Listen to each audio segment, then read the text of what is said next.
बंदी छोड़ सतगुरु रामपाल जी परमेश्वर जी की जय हो।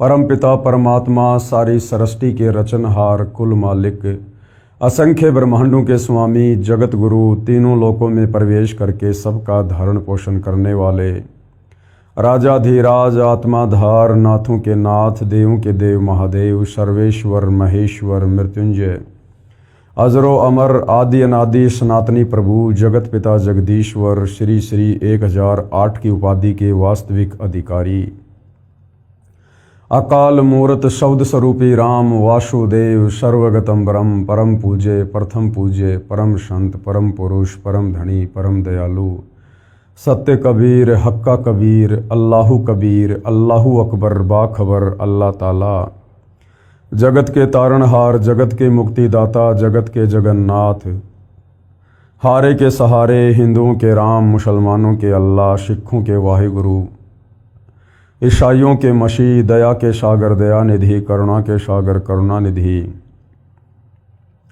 स्वयंभू परिभू संकट मोचन कष्ट हरण मंगल करण दुख भंजन अविगत कबीर निर्विकार निर्विषम परमात्मा अलय अलेख सतगुरु आदि अनादि सतगुरु असली मर्यादा पुरुषोत्तम असली राम असली कृष्ण असली घनश्याम असली मुरारी राजाओं के राजा महाराजाओं के महाराजा शहंशाहों के शहंशाह सम्राटों के सम्राट भगवानों के भगवान अल्लाहों के अल्लाह प्रभुओं के प्रभु मसीहाओं के मसीह सच्चे वाहिगुरु बाबाओं के बाबा पीरों के पीर सेठों के सेठ जगत सेठ सावड़सा सेठ सर्वगुण संपन्न अनंत कोटि कलाओं के स्वामी अनंत कोटि ब्रह्मांडों के नायक योगियों में महायोगी ध्यानियों में महाध्यानी सिद्धों में परम सिद्ध ज्ञानियों में तत्व ज्ञानी ब्रह्म ज्ञानी महाज्ञानी परम ज्ञानी सर्वश्रेष्ठ ज्ञानी विज्ञानी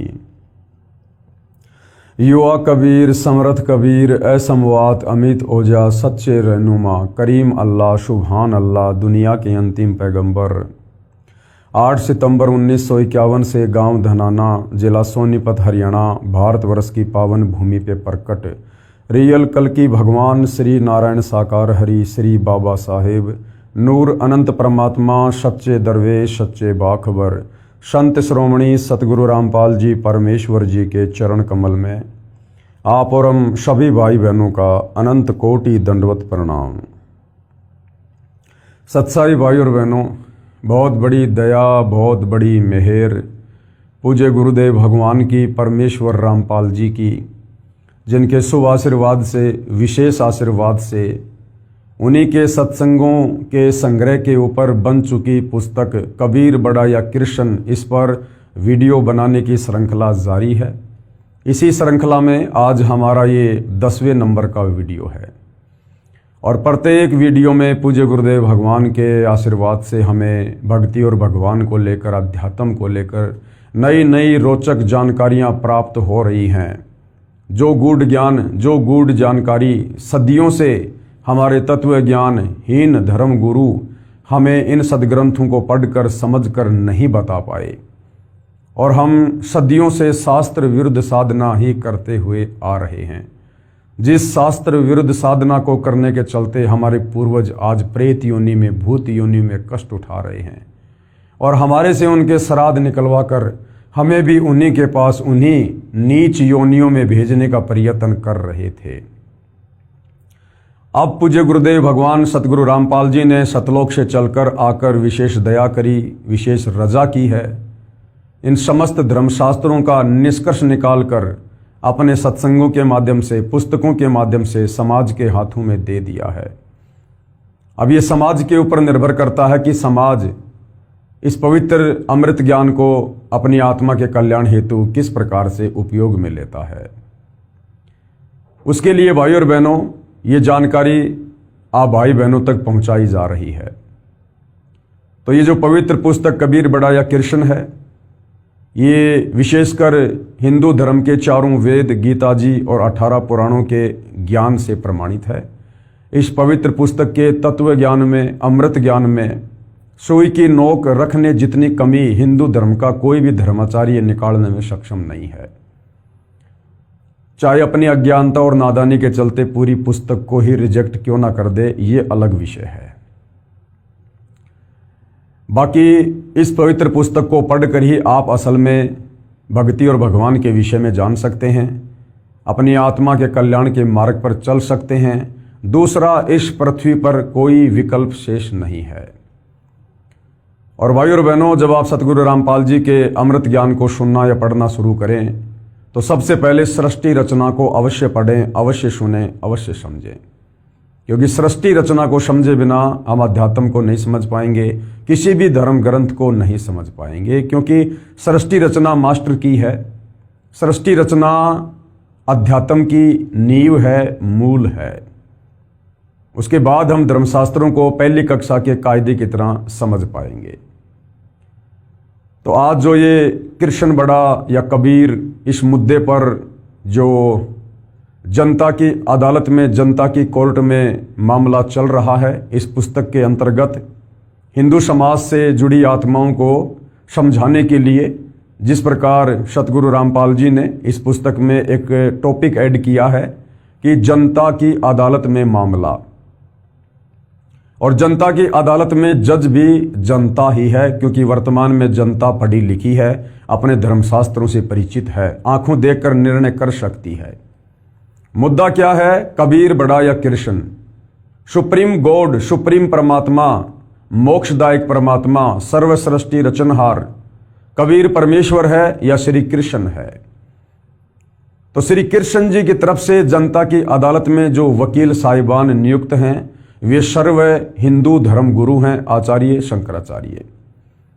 और कबीर परमेश्वर जी की तरफ से जो वकील साहिबान नियुक्त हैं वे सतगुरु रामपाल जी हैं। और कृष्ण उर्फ विष्णु जी के वकीलों का दावा है कि श्री कृष्ण उर्फ विष्णु ये अजरो अमर अविनाशी सर्वेश्वर महेश्वर परमात्मा है, और हिंदू धर्म ग्रंथों में इन्हीं को सुप्रीम गॉड बताया गया है, और इनके कोई माता पिता नहीं है, और इन्हीं की भक्ति से मोक्ष होगा। दूसरी तरफ कबीर परमेश्वर जी के वकील सतगुरु रामपाल जी ने हिंदू धर्मगुरुओं के इस दावे को सरासर जनता की अदालत में हिंदू धर्म ग्रंथों का खुलासा करके ही झूठा साबित कर दिया है, और ये क्लियर कर दिया है जनता की अदालत में कि तमाम श्री कृष्ण जी के वकील अर्थात हिंदू धर्मगुरु झूठ बोल रहे हैं, इन्हें अपने ही धर्मशास्त्रों के विषय में ज्ञान नहीं है। और सतगुरु रामपाल जी ने जनता की अदालत में वेदों के रेफरेंस लिए, पवित्र गीता जी का रेफरेंस लिया और पुराणों से, और ये साबित कर दिया कि Kabir is supreme god, Kabir ही सर्व सृष्टि रचनहार है, सर्व का उत्पत्ति करता और धारण पोषण करता है। और श्री कृष्ण उर्फ विष्णु ये केवल 3 लोकों में, काल के 21 ब्रह्मांड है, उन 21 ब्रह्मांडों में एक ब्रह्मांड पर भी श्री कृष्ण उर्फ विष्णु का आधिपत्य नहीं है। कबीर जी की तुलना में श्री कृष्ण और विष्णु बहुत ही छोटी लेवल की शक्ति है। जहां तक इनका आधिपत्य है, जहां तक इनका स्वामित्व है, वहां तक ये अपना कार्य बिल्कुल ईमानदारी से करते हैं, परंतु ये किसी को मोक्ष देने में सक्षम नहीं है, ये स्वयं मोक्ष से वंचित हैं। और सतगुरु रामपाल जी ने बहुत सारे हिंदू धर्मगुरुओं के द्वारा जो गीता जी का अनुवाद किया गया है, और अनुवाद करते समय जिन अर्थों का अनर्थ किया गया है, जिसके चलते उन श्लोकों का भावार्थ ही बदल दिया गया, उनको भी सतगुरु रामपाल जी ने क्लियर किया है, सबको बताया है, दिखाया है। और धीरे धीरे जनता इस कटु सत्य को स्वीकार कर रही है कि वास्तव में सच्चाई भक्ति और भगवान को लेकर हमारे धर्म ग्रंथों में है, परंतु हमारे जो हिंदू धर्मगुरु हैं वो तत्व ज्ञान के अभाव में इस सच्चाई को समझकर समाज को नहीं बता पाए, जिस कारण से समाज शास्त्र विरुद्ध साधना को करने के चलते परमात्मा की भक्ति से मिलने वाले लाभ से वंचित है। अब भाइयों और बहनों, उसी जनता की अदालत में, जनता के सामने, जहां जनता ही जज है, कबीर जी के वकील सतगुरु रामपाल जी, ये बार बार बोलना पड़ता है, अन्यथा कबीर जी स्वयं ही अपने वकील हैं, लेकिन समाज को समझाने की दृष्टि से यहाँ पर सतगुरु रामपाल जी को कबीर जी का वकील बताया जा रहा है। अब कबीर जी के वकील सतगुरु रामपाल जी उन श्री कृष्ण जी के वकील साहिबानों को झूठा साबित करते हुए, तत्व ज्ञानहीन साबित करते हुए कि ये तो आंखों वाले अंधे हैं, उनकी और जो गलतियां हैं, जो कमजोरियां हैं, उनको जनता के सामने शास्त्रों का हवाला देकर पेश कर रहे हैं, क्योंकि मामला जनता की अदालत में है, इसलिए कोई भी बात बिना सबूत के नहीं बोली जा सकती है। आंखों वाले अंधे कौन? हिंदू धर्म गुरु। ये आंखों वाले अंधे हैं। संत गरीबदास जी ने इन तत्व ज्ञान नेत्रहीन अंधे धर्म प्रचारकों गुरुओं के विषय में कहा है कि गरीब वेद पढ़े पर भेद न जाने, और पढ़े पुराण 18, और पत्थर की पूजा करे और भूल गए सृजनहारा। ये हमारे नादान हिंदू धर्म गुरु वेदों को पढ़ते हैं लेकिन उनका भेद नहीं जान पाए। ये पुराणों को पढ़ते हैं और उसके बावजूद ये पत्थरों की पूजा करते हैं, समाज से करवा रहे हैं, जबकि वेदों में कहीं भी पत्थर पूजा के विषय में नहीं लिखा हुआ है। अर्थात ये गुरुजन चारों वेदों तथा 18 पुराणों को पढ़ते हैं परंतु गूढ़ रहस्यों को नहीं समझ सके। जो अध्यापक अपने पाठ्यक्रम यानी सिलेबस की पुस्तकों के गूढ़ ज्ञान को नहीं जानकर और पाठ्यक्रम से बाहर का यानी आउटर ज्ञान विद्यार्थियों को पढ़ाता है तो वह नालायक व्यक्ति है। इसी प्रकार ये हमारे हिंदू धर्म गुरु हम परमात्मा चाहने वाली आत्माओं को हिंदू धर्म ग्रंथों के अंदर उस पाठ्यक्रम में भक्ति और भगवान को लेकर जो लिखा है वो हमें ना बताकर हमें उन पाठ्यक्रमों के विरुद्ध, उन शास्त्रों के विरुद्ध हमें साधना बताई जा रही है, जिसको करने के चलते हम फेल होते जा रहे हैं, अर्थात मोक्ष से वंचित रहते हैं और परमेश्वर की भक्ति से मिलने वाले लाभ को प्राप्त नहीं कर पा रहे हैं। पाठ्यक्रम से बाहर का आउटर ज्ञान विद्यार्थियों को पढ़ाता है तो वो नालायक व्यक्ति है, विद्यार्थियों का जीवन नष्ट कर रहा है। यही दशा इन धर्म के नाम पर बने धर्म गुरुजनों की है। धर्म ग्रंथों को न समझकर उनसे बाहर की दंत कथा लोक वेद बता रहे हैं। संत गरीबदास जी ने फिर कहा है इन आंखों वाले अंधे धर्म गुरुओं के विषय में। आदरणीय गरीबदास जी क्या कह रहे हैं? गीता और भागवत पढ़े नहीं बूझे शब्द ठिकाने नू। गीता पढ़ते हैं, भागवत पढ़ते हैं, लेकिन जो वास्तविक ज्ञान उसमें लिखा हुआ है भक्ति को लेकर उसको नहीं बता रहे, उसको नहीं समझ पा रहे। और मन मथुरा दिल द्वारिका नगरी क्या करो बरसाने नू। मोती मुक्ता दर्शत नाही ये गुरु सब अंधरे, और देखत के तो नैन चिशम है इनका फिरिया मोतिया बिंदरे। अर्थात ये सब के सब गुरुजन श्रीमद् भगवद गीता तथा श्रीमद् भागवत सुधा सागर को पढ़ते हैं। इनको आधार बताकर जनता को ज्ञान बताते हैं कि हम जो भी ज्ञान बता रहे हैं गीता जी से बता रहे हैं, भागवत सुधा सागर से बता रहे हैं, और संस्कृत बोलते हैं और श्रोता इनको परम विद्वान मानते हैं। गीता मनीषी की उपाधि श्रद्धालुओं ने इनको दे रखी है, परंतु इनको ग्रंथों का यथार्थ ज्ञान नहीं है। ये पढ़ते हैं गीता, इनको पता ही नहीं कि गीता का ज्ञान किस अदृश्य शक्ति ने श्री कृष्ण जी के शरीर में प्रवेश करके बोला था। गीता पढ़ते हैं परंतु नहीं बूझे शब्द ठिकाने नू, यानी जिस ठिकाने के शब्द यथार्थ नाम जाप से मोक्ष होना है उसको जानना नहीं चाहते। जैसे गीता अध्याय 8 श्लोक 13 में गीता ज्ञान दाता कौन है? गीता ज्ञान दाता ये काल ब्रह्म ज्योति निरंजन दुर्गा का पति ब्रह्मा विष्णु महेश का पिता, ये गीता का ज्ञान दाता है। इसने श्री कृष्ण जी के शरीर में प्रवेश करके प्रेत की भांति और गीता जी का ज्ञान बोला। तो खुद गीता का ज्ञान देने वाला ब्रह्म गीता अध्याय 8 श्लोक नंबर 13 में अपना मंत्र बता रहा है, साफ साफ लिखा हुआ है। इसके बावजूद भी हमारे नादान धर्म गुरु हमें ओम मंत्र के अलावा और ही ना जाने राधे राधे श्याम मिला दे, हरे रामा हरे कृष्णा हरे हरे हरे हरे, पता नहीं दुनिया भर के मनमुखी मंत्र जाप करवा रहे हैं। जैसे गीता अध्याय 8 श्लोक 13 में गीता ज्ञानदाता ने अपना जाप करने का मंत्र ओम बताया है, तथा गीता अध्याय 17 श्लोक नंबर 23 में अपने से अन्य परमेश्वर यानी परम अक्षर ब्रह्म कबीर देव का जाप करने का मंत्र सांकेतिक शब्दों में कोड वर्ड में बताया है। अपना तो बताया गीता ज्ञानदाता ने ओम मंत्र अध्याय 8 श्लोक नंबर 13 में। इसके अलावा अपने से अन्य सुप्रीम गॉड परम अक्षर ब्रह्म के विषय में जो गीता 8 अध्याय 3 में कह रहा है कि वो परम अक्षर ब्रह्म है, उसकी भक्ति साधना का भी मंत्र सांकेतिक रूप से बताया है। गीता अध्याय 17 श्लोक नंबर 23 में ओम तत् सत इति निर्देश ब्रह्मण त्रिविध समर्थ है। इसके बावजूद भी हमारे धर्म गुरुओं की बुद्धि ने काम नहीं किया। ओम तत् सत, इस ओम तत्सत मंत्र के ठिकाने के शब्द यथार्थ नाम अन्य हैं। कई को ये सोचे कि लो जी हमें पता चल गया ओम तत् सत और कल ही जाप करने लग जाओ ओम तत् सत, बिल्कुल भी नहीं। ये तत् और सत ये सांकेतिक शब्द हैं।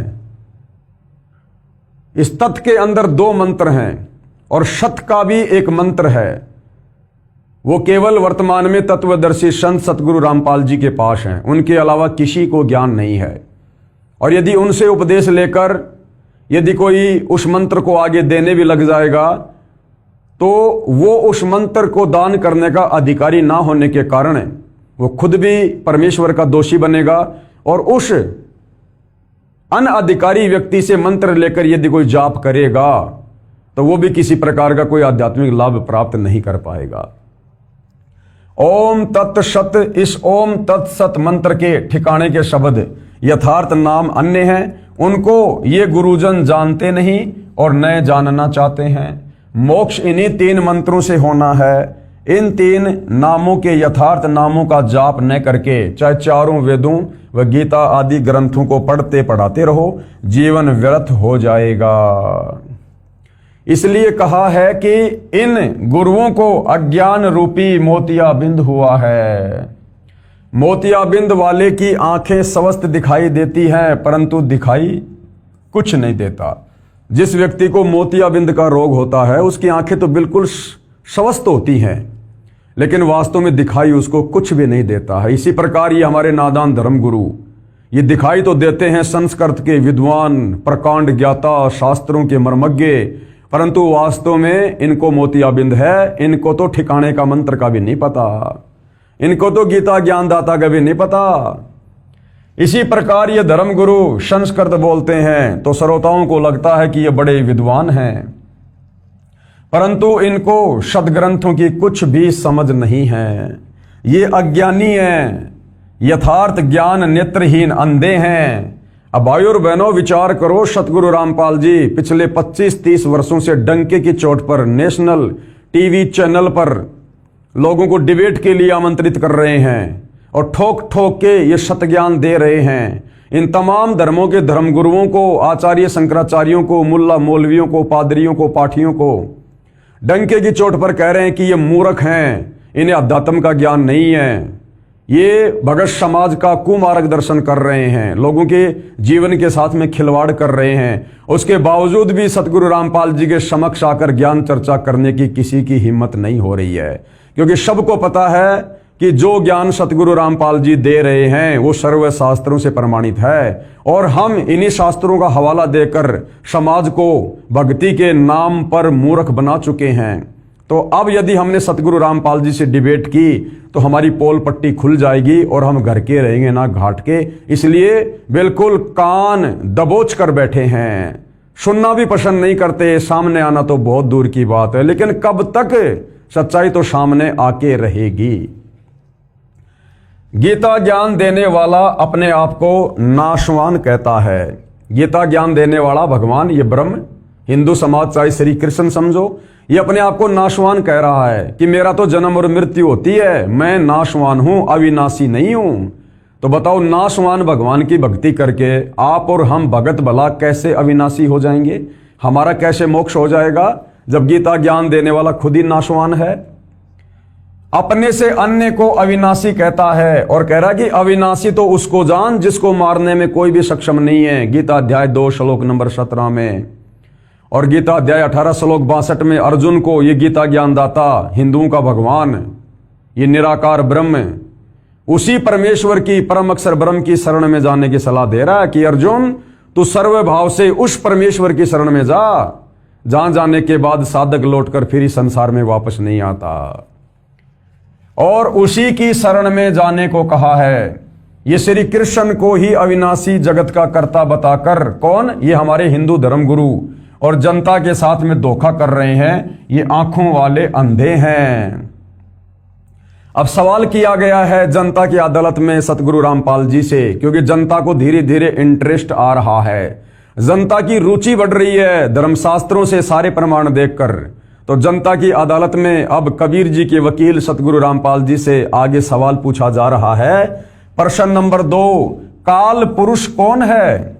तो सतगुरु रामपाल जी ने उत्तर दिया, सृष्टि रचना जो पेज नंबर 389 पर लिखी है उसमें विस्तार पूर्वक लिखा है।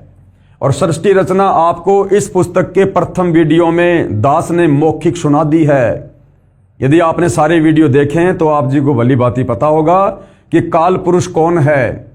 सतलोक में परमात्मा जी ने एक अंडे से जिस आत्मा की उत्पत्ति की थी उसको आगे चलकर काल पुरुष की संज्ञा दी गई है, जो दुर्गा का पति है और ब्रह्मा विष्णु महेश का पिता है। आगे सवाल नंबर 3 किया गया है, काल भगवान अर्थात ब्रह्म अविनाशी है या जन्मता मरता है? ये जो काल पुरुष है जिसको आप दुर्गा का पति और ब्रह्मा विष्णु महेश का पिता कह रहे हैं, तो ये जो काल भगवान है, जो ये काल पुरुष है, ये अविनाशी है या ये जन्मता और मरता है? तो उत्तर जनता की अदालत में सतगुरु रामपाल जी दे रहे हैं, ये जन्मता और मरता है, ये अविनाशी नहीं है। आगे चौथा सवाल किया गया है, गीता में कहां प्रमाण है इस बात का? जनता कह रही है कि जी हमें इसका प्रमाण बताओ कि ये जो काल पुरुष है ये जन्मता और मरता है, ताकि हमें विश्वास हो इस बात का कि वास्तव में हम जिस गीता ज्ञानदाता को भगवान मानकर पूज रहे हैं वो तो खुद ही जन्म और मरण में है। जब खुद ही जन्म और मरण में है तो भला हमारा जन्म मरण का रोग कैसे कटेगा, हमारा मोक्ष कैसे होगा? तो उत्तर दे रहे हैं कबीर जी के वकील सतगुरु रामपाल जी। श्रीमद् भगवद गीता अध्याय 2 श्लोक नंबर 12 में, गीता अध्याय 4 श्लोक 5 में, गीता अध्याय 10 श्लोक नंबर 2 में गीता ज्ञानदाता स्वयं स्वीकार करता है कि मेरी भी जन्म व मृत्यु होती है, मैं अविनाशी नहीं हूं। पवित्र गीता जी से ही कबीर जी के वकील सतगुरु रामपाल जी ने ये अध्याय और श्लोक बताकर क्लियर कर दिया है। ऊपर पहले आपको दिखा भी दिए गए हैं सारे श्लोक। और क्या कह रहा है गीता ज्ञानदाता? कहा है कि हे अर्जुन, तेरे और मेरे बहुत जन्म हो चुके हैं, तू नहीं जानता, मैं जानता हूं। तो गीता ज्ञानदाता जन्म और मरण में है, अपनी जन्म और मृत्यु खुद स्वीकार कर रहा है। कौन है गीता ज्ञानदाता? ब्रह्म काल।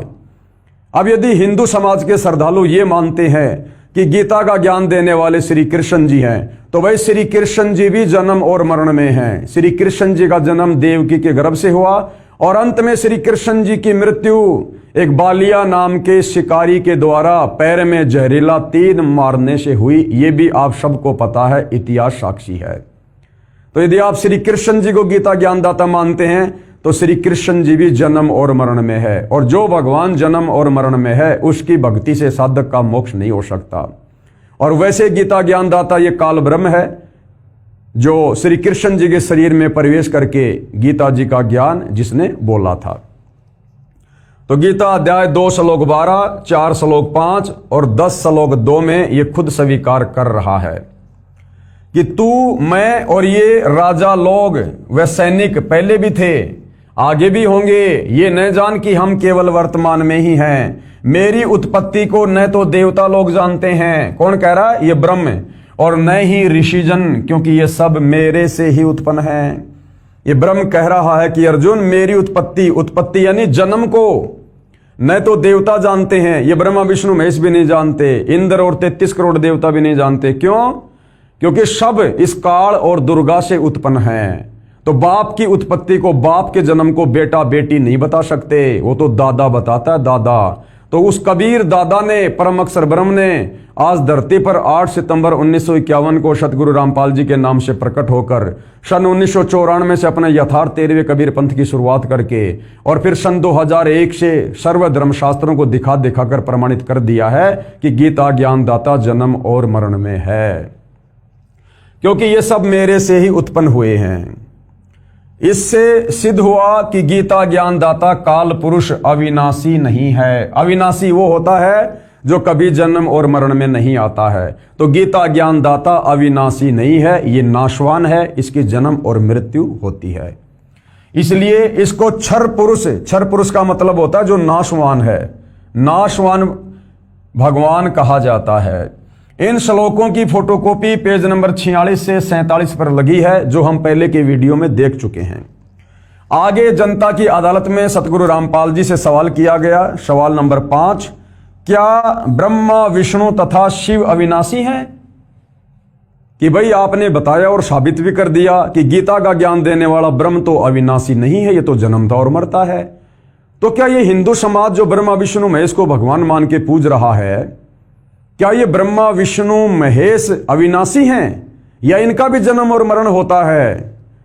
तो कबीर जी के वकील सतगुरु रामपाल जी ने क्या कहा? नहीं, ये नाशवान है, ये भी नाशवान है। जब इनके पिता काल ब्रह्म की ही जन्म मृत्यु होती है तो उससे उत्पन्न ब्रह्मा विष्णु महेश भला कैसे अविनाशी हो जाएंगे? तो ब्रह्मा विष्णु महेश भी नाशवान है, इनकी भी जन्म मृत्यु होती है। ब्रह्मा विष्णु तथा शिव जी के माता पिता भी हैं। और देवी पुराण में, श्री देवी पुराण में 3रे स्कंद में पेज नंबर 123 पर सतगुरु रामपाल जी ने पहले जनता की अदालत में प्रमाण दिखा के क्लियर कर दिया, जिसमें ब्रह्मा विष्णु महेश तीनों स्वीकार करते हैं कि हमारा तो आविर्भाव अर्थात जन्म और तिरोभाव अर्थात मृत्यु होती है, हम अविनाशी नहीं हैं। और देवी दुर्गा को ये अपनी मां कह रहे हैं, और देवी दुर्गा का पति है काल ब्रह्म। आगे जनता की अदालत में सतगुरु रामपाल जी से फिर सवाल किया गया। प्रश्न नंबर 6, कोई प्रमाण बताओ, माता पिता का नाम भी बताओ। अगर ब्रह्मा विष्णु महेश अविनाशी नहीं है, जन्म और मृत्यु में है, तो कोर्ट में साबित करो, हिंदू धर्मशास्त्रों से कोई प्रमाण दो। तो कबीर जी के वकील सतगुरु रामपाल जी क्या बता रहे हैं? उत्तर, श्री देवी महापुराण यानी श्री दुर्गा पुराण और गीता प्रेस गोरखपुर से प्रकाशित है, जो हिंदुओं की सबसे सर्वश्रेष्ठ और विश्वसनीय जो है ये प्रेस है, जहां से धार्मिक पुस्तकें छपती हैं।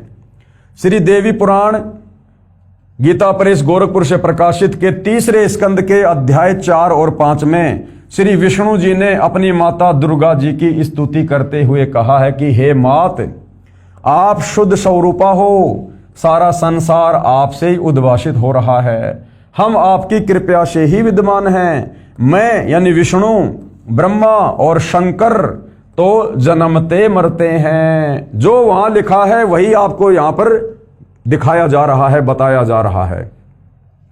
हमारा तो आविर्भाव यानी जन्म तथा तिरोभाव यानी मृत्यु हुआ करता है। ब्रह्मा विष्णु महेश तीनों स्वीकार कर रहे हैं। विष्णु जी कह रहे हैं कि माता जी, हमारा तो जन्म और मृत्यु हुआ करती है, हम अविनाशी नहीं हैं, खुद ही स्वीकार कर रहे हैं। और तुम ही जगत जननी और सनातनी देवी हो, यानी जितना ज्ञान ब्रह्मा विष्णु महेश को है उस आधार से वो कह रहे हैं कि हे दुर्गा माता, तुम ही जगत जननी और सनातनी देवी हो और प्रकृति देवी हो, यानी प्रकृति दुर्गा को कहते हैं। गीता अध्याय 14 श्लोक नंबर 3 से 5 में हमें यह शब्द देखने को मिलेगा, क्योंकि यहां पर देवी पुराण में खुद श्री विष्णु जी अपनी माता देवी दुर्गा को जो है प्रकृति कह रहे हैं। शंकर भगवान बोले, उसके बाद में शंकर जी क्या बोले, अब शंकर जी के मुख से भी सुन लो। अभी आपने विष्णु जी के मुख से सुना, हे मात, विष्णु के बाद उत्पन्न होने वाला ब्रह्मा जब आपका पुत्र है, तो क्या मैं तमोगुणी लीला करने वाला शंकर तुम्हारी संतान नहीं हुआ? अर्थात मुझे यानी शंकर को भी उत्पन्न करने वाली तुम ही हो। इस देवी महापुराण के उल्लेख से सिद्ध हुआ कि श्री ब्रह्मा जी, श्री विष्णु जी तथा श्री शंकर जी को जन्म देने वाली माता कौन है? श्री दुर्गा देवी, अष्टंगी देवी, जिसको प्रकृति देवी भी कहते हैं। और ये तीनों नाशवान हैं, क्योंकि तीनों कह रहे हैं कि हमारा तो आविर्भाव अर्थात जन्म और तिरोभाव अर्थात मृत्यु होती है। तो ऊपर तो आपको सतगुरु रामपाल जी ने अपने कर कमल से लिखा हुआ दिखाया, अब यहां पर आपको हिंदू धर्म ग्रंथ में लिखा हुआ दिखाया जाएगा ताकि आपको यकीन हो। पेश है श्रीमद् देवी भागवत यानी देवी पुराण के तीसरे स्कंद के अध्याय 4 से 5 से संबंधित प्रकरण की फोटोकॉपी। संक्षिप्त देवी भागवत थोड़ा सा जूम करके दिखा देता हूं ताकि आप लोगों को अच्छे से समझ में आ जाए, क्योंकि भाइयों और बहनों, जब तक हम अपनी आंखों से अपने सदग्रंथों को नहीं देखेंगे, अपने धर्म ग्रंथों को नहीं देखेंगे, जिन धर्म ग्रंथों का हवाला देकर, जिनका पाठ करके, कथाएं करके हमारे वो संस्कृत के विद्वान धर्म गुरु हमारे पूर्वजों को मूर्ख बना के चले गए, हमें भी मूर्खता की लाइन में खड़ा किए हुए थे, शास्त्र विरुद्ध साधना करवा रहे थे, ब्रह्मा विष्णु महेश को सुप्रीम गॉड बताकर, अजरो अमर अविनाशी बताकर इनके कोई माता पिता नहीं है, आप और हमारे जीवन को नरक बनाने की तैयारी कर रहे थे। इसलिए आप और हमने इस भ्रमणा से बाहर निकलने के लिए निष्पक्ष होकर अपने सदग्रंथों का अध्ययन करना होगा। तो संक्षिप्त देवी भागवत है और यहां पर देखिएगा, सूर्य जगत को प्रकाशित करता है। ये विष्णु जी अपनी माता दुर्गा की स्तुति कर रहे हैं। तुम शुद्ध स्वरूपा हो, ये संसार सारा तुम्ही से उद्भाषित हो रहा है। मैं यानी विष्णु जी, ब्रह्मा और शंकर, हम सभी तुम्हारी कृपा से ही विद्यमान हैं। हमारा आविर्भाव और तिरोभाव हुआ करता है। आविर्भाव ये संस्कृत का शब्द है यानी जन्म, और तिरोभाव यानी मृत्यु हुआ करता है। केवल तुम ही नित्य हो, जगत जननी हो, प्रकृति और सनातनी देवी हो। भगवान शंकर बोले। उसके बाद जब विष्णु जी अपनी माता की स्तुति करके रुक गए, उसके बाद भगवान शंकर क्या बोले देवी दुर्गा को? भगवान शंकर बोले, हे देवी, यदि महाभाग विष्णु तुम्ही से प्रकट हुए हैं यानी तुम्हारे से ही उत्पन्न हुए हैं, तो उनके बाद उत्पन्न होने वाले यानी जन्म लेने वाले ब्रह्मा जी भी तुम्हारे ही बालक हुए। फिर मैं तमोगुणी लीला करने वाला शंकर क्या तुम्हारी संतान नहीं हुआ? अर्थात मुझे भी उत्पन्न करने वाले तुम ही हो। शिवे, संपूर्ण संसार की सृष्टि करने में तुम बड़ी चतुर हो। तो भाइयों और बहनों, बिल्कुल क्लियर कर दिया गया है, बिल्कुल क्लियर। हमारे हिंदू धर्म ग्रंथ श्री देवी महापुराण, इसमें बिल्कुल क्लियर लिखा हुआ है, खुद श्री विष्णु जी, शंकर जी अपनी जन्म और मृत्यु स्वीकार कर रहे हैं और देवी दुर्गा को अपनी माता कहकर संबोधित कर रहे हैं और कह रहे हमारा तो आविर्भाव यानी जन्म और तिरोभाव यानी मृत्यु हुआ करती है। अरे बताओ फिर, हाथ कंगन को आरसी क्या, पढ़े लिखे को फारसी क्या? अरे भक्ति का आधार क्या है? हमारे धर्म ग्रंथ, और इन्हीं धर्म ग्रंथों में हमारे उन भगवानों के विषय में लिखा हुआ है, तो हमें स्वीकार करना पड़ेगा। यदि हम भगवान चाहते हैं, मोक्ष चाहते हैं, यदि काल के इस कोल्लों में ही यहां पर गधे कुत्ते सुअर बनना चाहते हैं तो भले मत मानो, फिर बात अलग है। लेकिन परमात्मा चाहने वाली आत्माओं ने तो इस सच्चाई को सुनकर, देखकर स्वीकार कर लेना चाहिए। तो भाइयों और बहनों, जनता की अदालत में सतगुरु रामपाल जी ने सबके सामने बिल्कुल क्लियर कर दिया है कि ब्रह्मा विष्णु महेश ये अविनाशी नहीं है, ये नाशवान है। देवी दुर्गा इनकी माँ है और ये तीनों जन्मते और मरते हैं। इसके बाद देखिएगा, पुस्तक है ये कबीर बड़ा या कृष्ण। पेश है संक्षिप्त शिव पुराण की रुद्र संहिता खंड से संबंधित प्रकरण की फोटोकॉपी। अब श्री देवी महापुराण के बाद आपको संक्षिप्त शिव पुराण, और शिव पुराण में जो रुद्र संहिता जो खंड है उससे आपको प्रमाण दिया जाएगा। देखिएगा, संक्षिप्त शिव पुराण। अपने पुत्र नारद की ये बात सुनकर लोक पितामहा ब्रह्मा वहां इस प्रकार बोले। और क्या बोले? ये रुद्र संहिता है।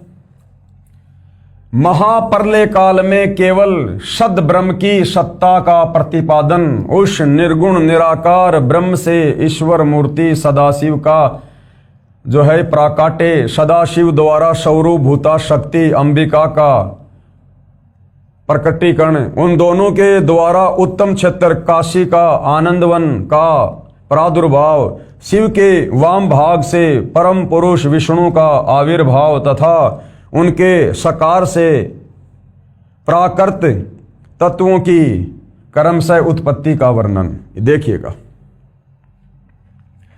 ब्रह्मा जी ने कहा कि हे ब्रह्मन, देव शिरोमणे, तुम सदा समस्त जगत के उपकार में ही लगे रहते हो। नारद जी को श्री ब्रह्मा जी कह रहे हैं। नारद कौन है? ये ब्रह्मा जी के ये पुत्र हैं। और नारद जी ने एक बार अपने पिता श्री ब्रह्मा जी से सृष्टि रचना के विषय में जानना चाहा कि परमात्मा कौन है, सृष्टि की उत्पत्ति कैसे हुई, आपने रचा या किसी और ने रचा।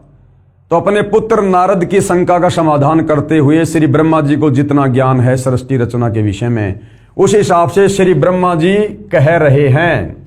ये देखिएगा, थोड़ा सा जूम करके दिखाता हूं। ब्रह्मा जी ने कहा, हे ब्राह्मण देव शिरोमणे, तुम सदा समस्त जगत के उपकार में ही लगे रहते हो। तुमने लोगों के हित की कामना से ये बहुत उत्तम बात पूछी है, जिसके सुनने से संपूर्ण लोगों के समस्त पापों का क्षय हो जाता है। उस अनामय शिव तत्व का मैं तुमसे वर्णन करता हूं। अब ब्रह्मा जी की जानकारी केवल इस काल तक है। ये काल को ही जो है अनामय परमात्मा कह रहा है। शिव तत्व का स्वरूप बड़ा ही उत्कृष्ट और अद्भुत है। जिस समय समस्त चराचर जगत नष्ट हो गया था, सर्वत्र केवल अंधकार ही अंधकार था। न सूर्य दिखाई देते थे, न चंद्रमा, और अनन्य ग्रहों और नक्षत्रों का भी पता नहीं था। न दिन होता था न रात। अग्नि, पृथ्वी, वायु और जल की भी सत्ता नहीं थी। और प्रधान तत्व प्रकृति से रहित सूना आकाश मात्र शेष था। दूसरे किसी तेज की उपलब्धि नहीं होती थी। अदृष्ट आदि का भी अस्तित्व नहीं था। शब्द और स्पर्श भी साथ छोड़ चुके थे। गंध और रूप की भी अभिव्यक्ति नहीं होती थी। रस का भी अभाव हो गया था। दिशाओं का भी भान नहीं होता था। इस प्रकार सब और निरंतर सूची भेद घोर अंधकार फैला हुआ था। उस समय तत्सद ब्रह्म इस श्रुति में जो सत्य सुना जाता है एकमात्र वही शेष था, यानी वो एकमात्र परमात्मा ही शेष था। ब्रह्मा जी सृष्टि रचना सुना रहे हैं, आदि अधूरी। कुछ तो कबीर परमात्मा से सुनी और कुछ चारों वेदों को पढ़ा, तो गोल मोल करके नारद जी को सृष्टि रचना का ज्ञान दे रहे हैं। जब यह वह ऐसा जो इत्यादि रूप से निर्दिष्ट होने वाला भावात्मक जगत नहीं था, उस समय एकमात्र वह सत्य ही शेष था, जिसे योगी जन अपने हृदय काश के भीतर निरंतर देखते हैं। वह सतत्व मन का विषय नहीं है, वाणी की भी वहां तक कभी। यानी ब्रह्मा जी अपने हिसाब से जैसा इनको टूटा फूटा ज्ञान था सृष्टि रचना के विषय में, और अपने पुत्र नारद जी का शंका समाधान कर रहे हैं। लेकिन भाई और बहनों, इसको पढ़कर आपने देख लिया होगा कौन सी शंका का समाधान हो गया। अटपट कर दी, सिकलीव सुना दी। श्री ब्रह्मा जी, श्री विष्णु जी तथा श्री शिव जी का पिता कौन है? अब देखिएगा आगे और पढ़िएगा और क्या बता रहे हैं। ये संक्षिप्त शिव पुराण वही ये प्रकरण है। पहुंच नहीं होती थी। वह नाम तथा रूप रंग से भी शून्य है। वह न स्थूल है, न कृश है, न हश्व है, न दीर्घ तथा न लघु है, न गुरु। उसमें न कभी वृद्धि होती है, न हास होता है। श्रुति भी उसके विषय में चकित भाव से है। इतना ही कहती है, अर्थात उसकी सत्ता मात्र का ही निरूपण कर पाती है। ये विशेषकर उस काल का वर्णन कर रहा है।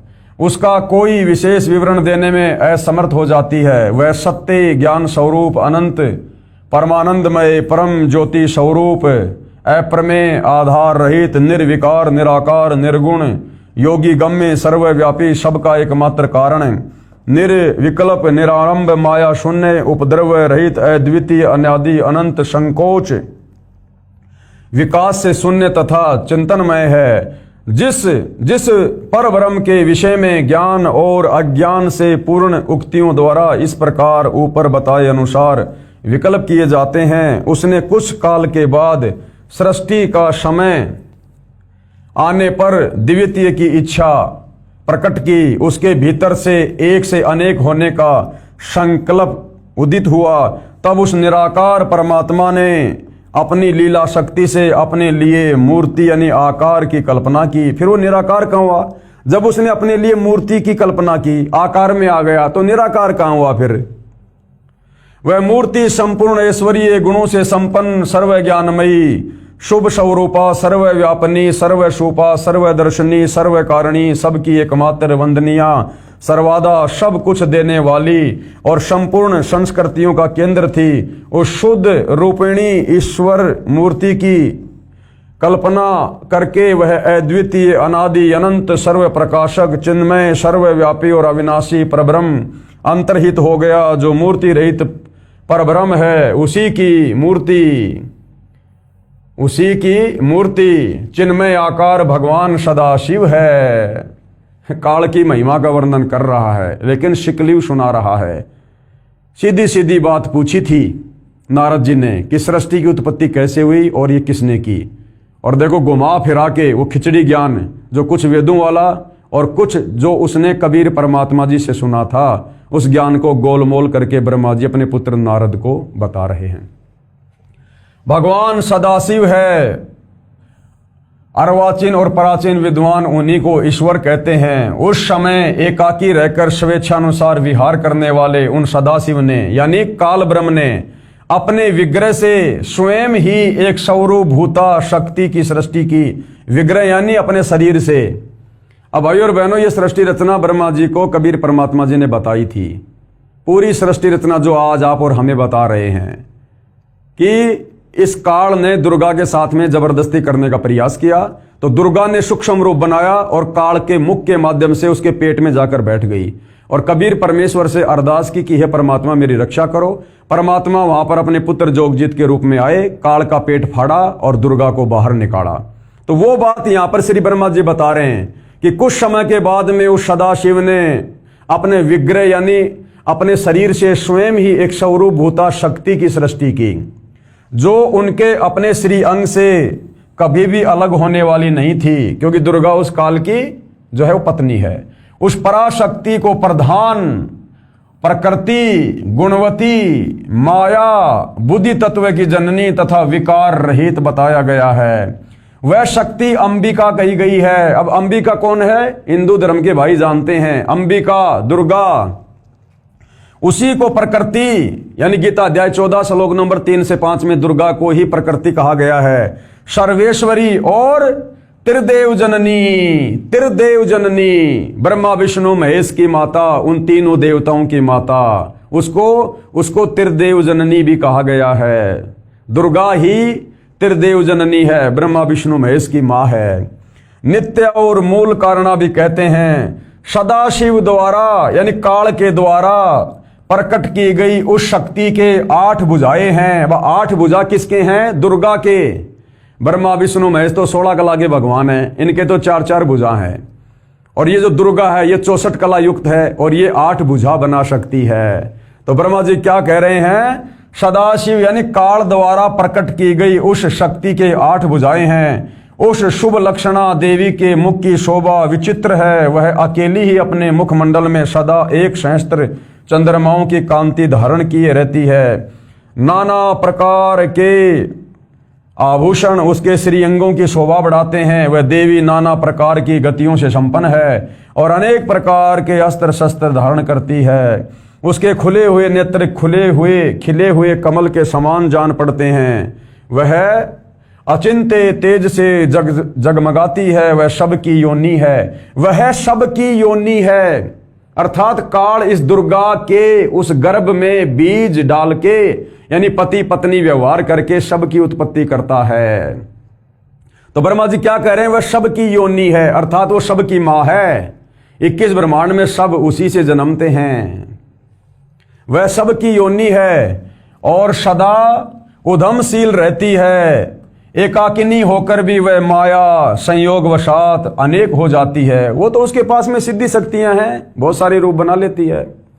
वे जो सदाशिव हैं, वो जो सदाशिव यानी काल ब्रह्म ज्योति निरंजन, उसको सदाशिव कहा गया है। वे जो सदाशिव हैं उन्हें परम पुरुष ईश्वर शिव शंभु और महेश्वर कहते हैं।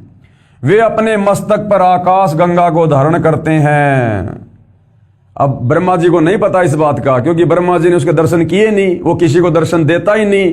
तो यहां पर ब्रह्मा जी अटपट मार रहा है, क्योंकि ये काल क्या करता है भाई और बहनों, अपने पुत्र शंकर का रूप धारण करके और ये जो है प्रकट हो जाता है। और उस समय ये ब्रह्मा और विष्णु सोचते हैं कि बस यही है परमात्मा, यही है भगवान। उस हिसाब से ये ब्रह्मा जी बखान कर रहे हैं।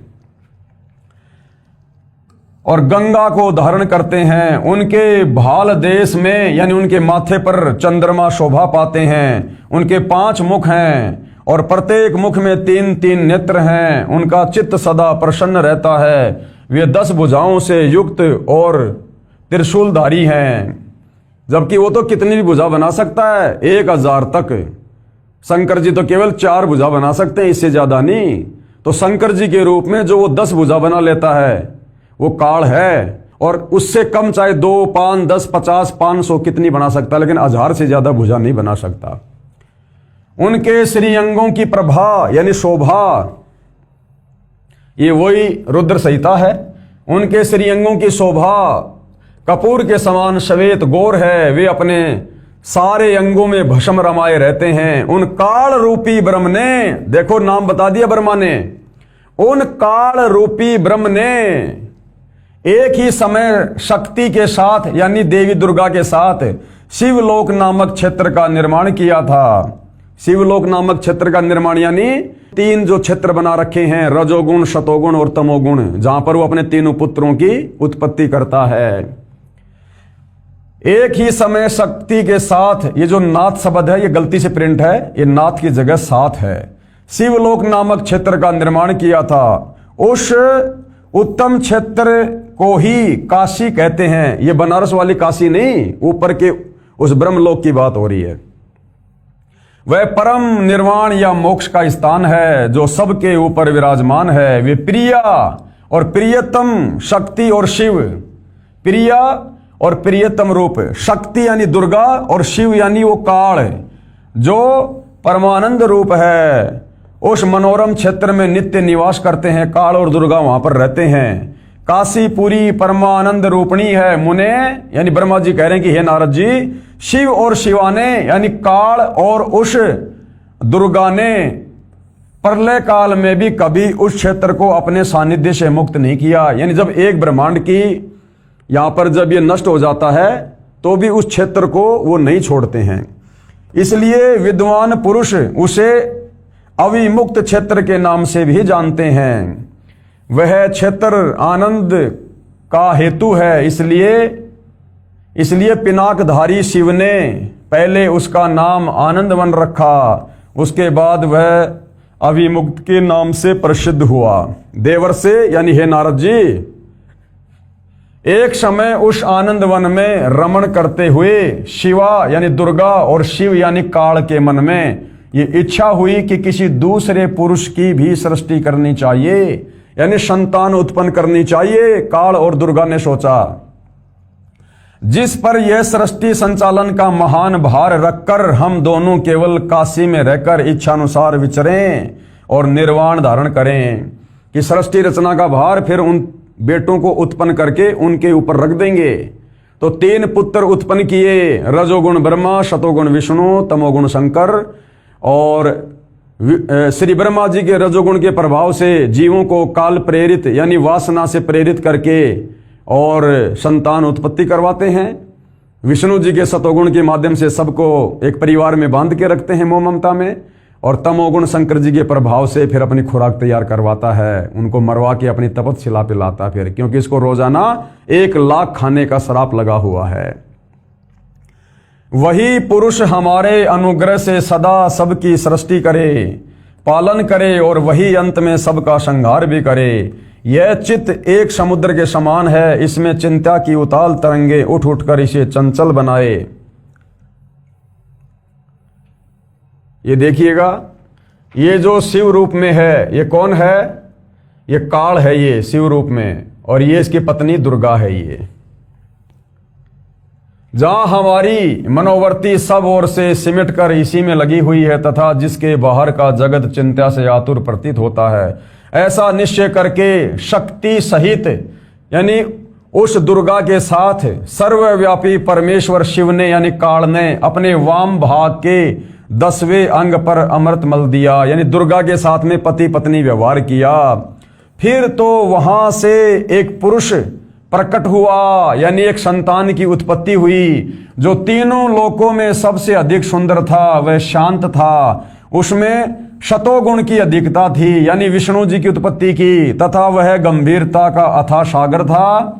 मुने क्षमा शिव ने कहा, वत्स व्यापक होने के कारण, शिव यानी काल ने कहा कि व्यापक यानी युवा होने के कारण तुम्हारा विष्णु नाम विख्यात हुआ।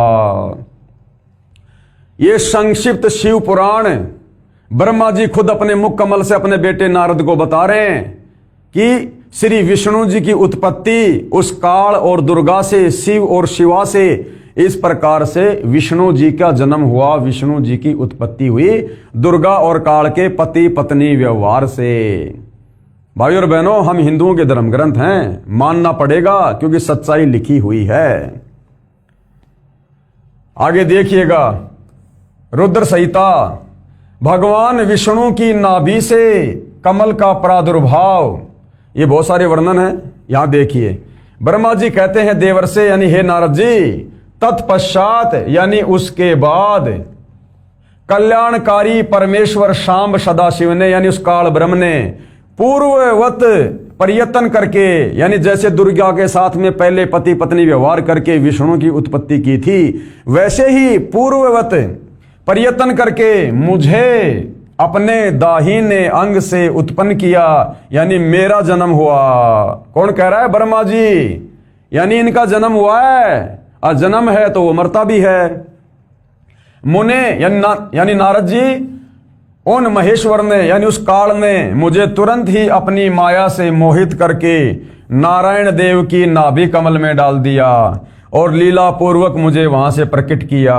इस प्रकार उस कमल से पुत्र के रूप में मुझ हिरण्यक गर्भ का जन्म हुआ। हिरण्यक गर्भ यानी मुझ ब्रह्मा का जन्म हुआ। तो विष्णु जी का भी जन्म काल और दुर्गा से, ब्रह्मा जी का भी जन्म काल और दुर्गा से। ये संक्षिप्त शिव पुराण है भाई और बहनों, हम हिंदुओं का सर्वश्रेष्ठ ग्रंथ है, कोई इसको नकार नहीं सकता है। आगे देखिएगा, इस प्रकार ब्रह्मा विष्णु तथा रुद्र इन तीन देवताओं में गुण है, यानी श्री ब्रह्मा जी में रजोगुण है, श्री विष्णु जी में सतोगुण और रुद्र यानी श्री शंकर जी में तमोगुण है। परंतु शिव, ये शिव कौन है? ये इनका पिता काल ब्रह्म है। ये गुणातीत माने जाते हैं, ये इनसे अलग रहता है और इन तीनों पुत्रों को एक एक गुण से युक्त करके अपना कार्य करवा रहा है। जीवों की उत्पत्ति, जीवों का पालन पोषण और अंत में उनकी मृत्यु शंकर जी से। तो भाई और बहनों, रुद्र संहिता ने बिल्कुल क्लियर कर दिया है श्री संक्षिप्त शिव पुराण में। अब देखिएगा सतगुरु रामपाल जी क्या बता रहे हैं। श्री शंकर जी भी शिव यानी काल ब्रह्म तथा शिवा यानी देवी दुर्गा का पुत्र है। श्री शिव महापुराण के विद्वेश्वर संहिता के प्रथम खंड अध्याय 6 से 10 में प्रमाण है।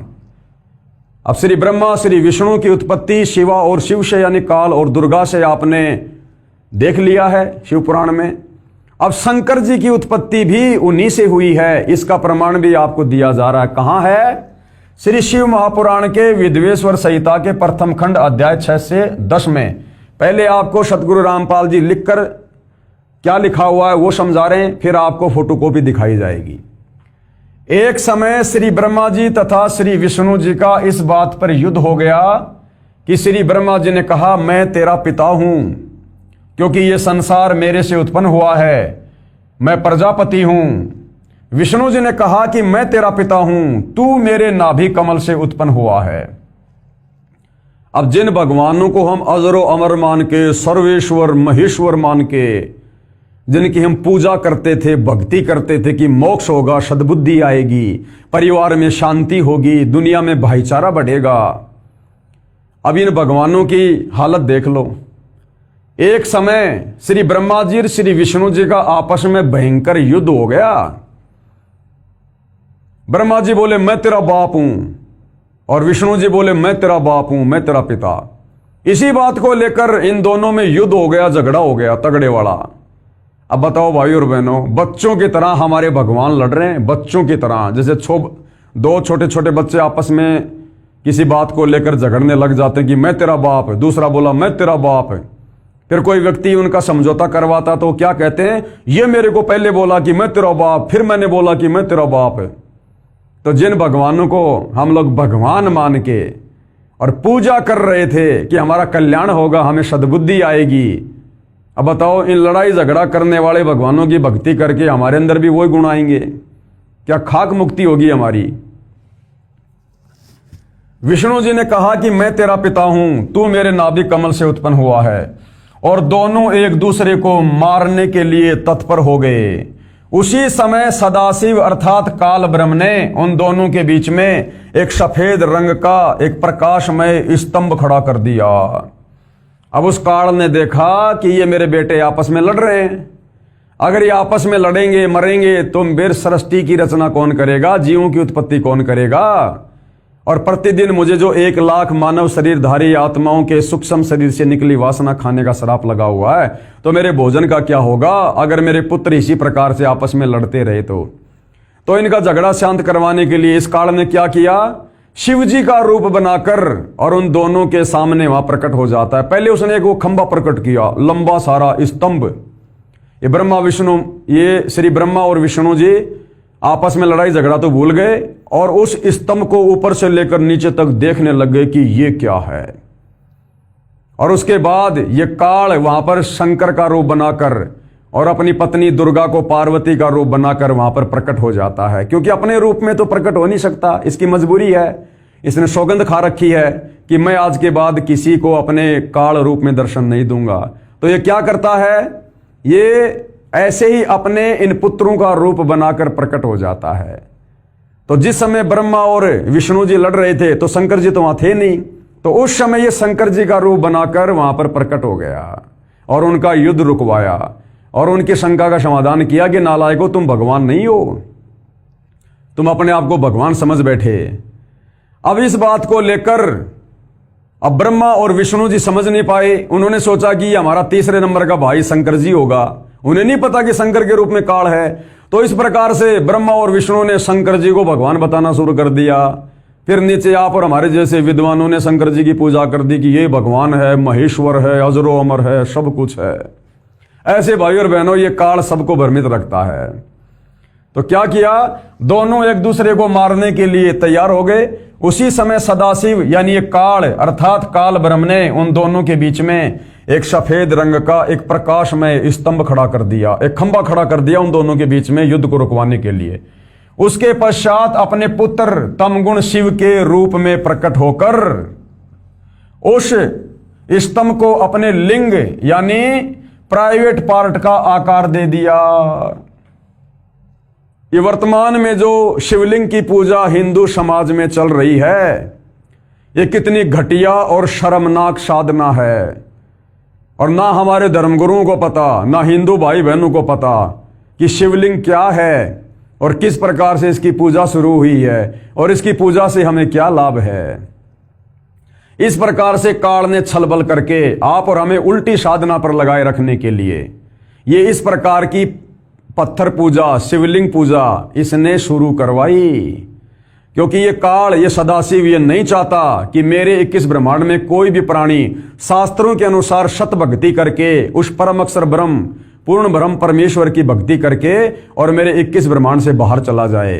क्योंकि यदि सारे प्राणी शास्त्र अनुकूल साधना करके 21 ब्रह्मांड से बाहर सतलोक में चले गए तो फिर इसके भोजन का क्या होगा। ये आलू टमाटर की सब्जी नहीं खाता। इसको परमात्मा ने प्रतिदिन 1 लाख मानव शरीरधारी आत्माओं के सूक्ष्म शरीर से निकली वासना को, गंध को खाने का श्राप दिया है। तो जिस कारण से ये किसी को भी सत्य साधना पर नहीं लगने देता है और समाज में इसी प्रकार से इसने पाखंड पूजा शुरू करवा रखी है। भाई और बहनों, जब हमने सृष्टि रचना पढ़ी तो गुरुदेव भगवान ने बताया कि प्रथम बार कबीर परमात्मा इस 21 ब्रह्मांड में जब आए, अपने पुत्र जोगजित का रूप बनाकर, तो सबसे पहले इस काल के साथ में भेंट हुई। तो काल ने परमात्मा से बहुत सारे वचन लिए थे कि ये परमात्मा 3 युग, सतयुग, त्रेता, द्वापर में जीवों को थोड़ा पार करना, सतलोक थोड़े जीव लेकर जाना, 4था युग जब कलयुग आ जाए तब कितने ही जीव पार करना। तो भाई और बहनों, 4था युग, वो कलयुग आने तक इस काल में हम जीवों को इस प्रकार से भक्ति के नाम पर उलझाना था, पत्थरों की पूजा करवानी थी, दुनिया भर के मंदिर, मस्जिद, चर्च, गुरुद्वारे, तरह तरह के धर्म जातियों में बांट दिया, ताकि जब वो परमात्मा इस कलयुग में आकर हमें ज्ञान समझाए, सत्य साधना बताए, तो हम उसकी एक भी बात ना माने और इसी प्रकार से पाखंड पूजा में लगा रहें। तो उसी पाखंड पूजा के तहत इसने शिवलिंग की पूजा शुरू करवाई, यानी काल ने अपने प्राइवेट पार्ट, अपने लिंग की पूजा हिंदू समाज में शुरू करवा रखी है। यानी शर्म आनी चाहिए कि हम लोग सदियों से अज्ञानता के चलते किस चीज की पूजा कर रहे थे। क्या कहा है? उसके पश्चात अपने पुत्र तमगुण शिव के रूप में प्रकट होकर उस स्तंभ को अपने लिंग यानी प्राइवेट पार्ट का आकार दे दिया। उसी दिन से शिव जी का लिंग विख्यात हुआ, यानी उसी दिन से ये शिवलिंग पूजा शुरू गई। लिंग पूजा आरंभ हुई 5वें अध्याय के श्लोक 26 और 31 में। उस काल ब्रह्म ने स्वयं शंकर के रूप में प्रकट होकर उनको बताया। क्या बताया? उन दोनों को क्या कहा? उनको बताया, यानी ब्रह्मा और विष्णु को बताया कि तुम दोनों में से कोई भी कर्ता नहीं है। कर्ता यानी भगवान, कि ब्रह्मा ना तो तू करता है सृष्टि का और ना ये विष्णु करता है सृष्टि का। तुमने यानी ब्रह्मा और विष्णु ने, क्योंकि लड़ाई उन दोनों की हो रही थी, जो अज्ञानता से यानी मूर्खता से अपने आप को ईश यानी भगवान माना, अपने को जगत का स्वामी माना, ये बड़ा ही अद्भुत हुआ। उसी भ्रम को दूर करने के लिए मैं यानी मैं काल, मैं सदाशिव रण स्थल पर आया हूं। यानी तुम जो झगड़ रहे हो ना, मैं यहां पर आया हूं। अब तुम दोनों अपना अभिमान त्याग कर मुझ ईश्वर में अपनी बुद्धि लगाओ।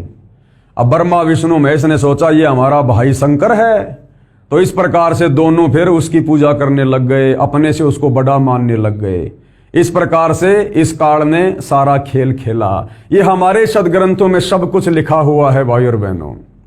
हे पुत्रो, वो काल, वो सदाशिव क्या कह रहा है ब्रह्मा और विष्णु को? हे पुत्रो, मैंने तुमको तुम्हारे तप के प्रतिफल में जगत की उत्पत्ति और स्थिति रूपी 2 कार्य दिए हैं। यानी ब्रह्मा, तेरे को मैंने रजोगुण से युक्त करके ये उत्पत्ति का ये कार्य भार दिया है, और विष्णु, तेरे को मैंने शतोगुण से युक्त करके स्थिति बनाए रखने के लिए मैंने तेरे को निमित्त बनाया है। इसी प्रकार मैंने शंकर और रुद्र को 2 कार्य, संहार व तिरोगति दिए हैं। अब देख लो भाई और बहनों, ये 5 हो गए, 5। वो सदाशिव क्या कह रहा है कि ब्रह्मा और विष्णु तुम दोनों को मैंने एक एक कार्य दिए हैं। और फिर क्या कह रहा है? इसी प्रकार मैंने यानी सदाशिव ने शंकर और रुद्र को, अब शंकर और रुद्र ये 2 और हो गए, 2 हो गए ब्रह्मा और विष्णु, 2 हो गए शंकर और रुद्र। फिर ये बोलने वाला कौन है जो शंकर जी के रूप में था? ये काल सदाशिव। इसी प्रकार मैंने शंकर और रुद्र को 2 कार्य, संहार व तिरोगति दिए हैं। मुझे वेदों में ब्रह्म कहा है। क्या कह रहा है? मुझे वेदों में ब्रह्म कहा है। यजुर्वेद अध्याय 40 मंत्र 10 और 15, और चारों वेदों का सारांश पवित्र गीता अध्याय 8 श्लोक नंबर 13। ओम इति एक अक्षर ब्रह्म व्यवहारण माम अनुस्मरण, कि अर्जुन मैं तो ब्रह्म हूं और मेरे सुमरण का ओम मंत्र है। तो ये शिव शंकर के रूप में जो सदाशिव ये काल यहां पर खड़ा है, क्या कह रहा है? मुझे वेदों में ब्रह्म कहा है।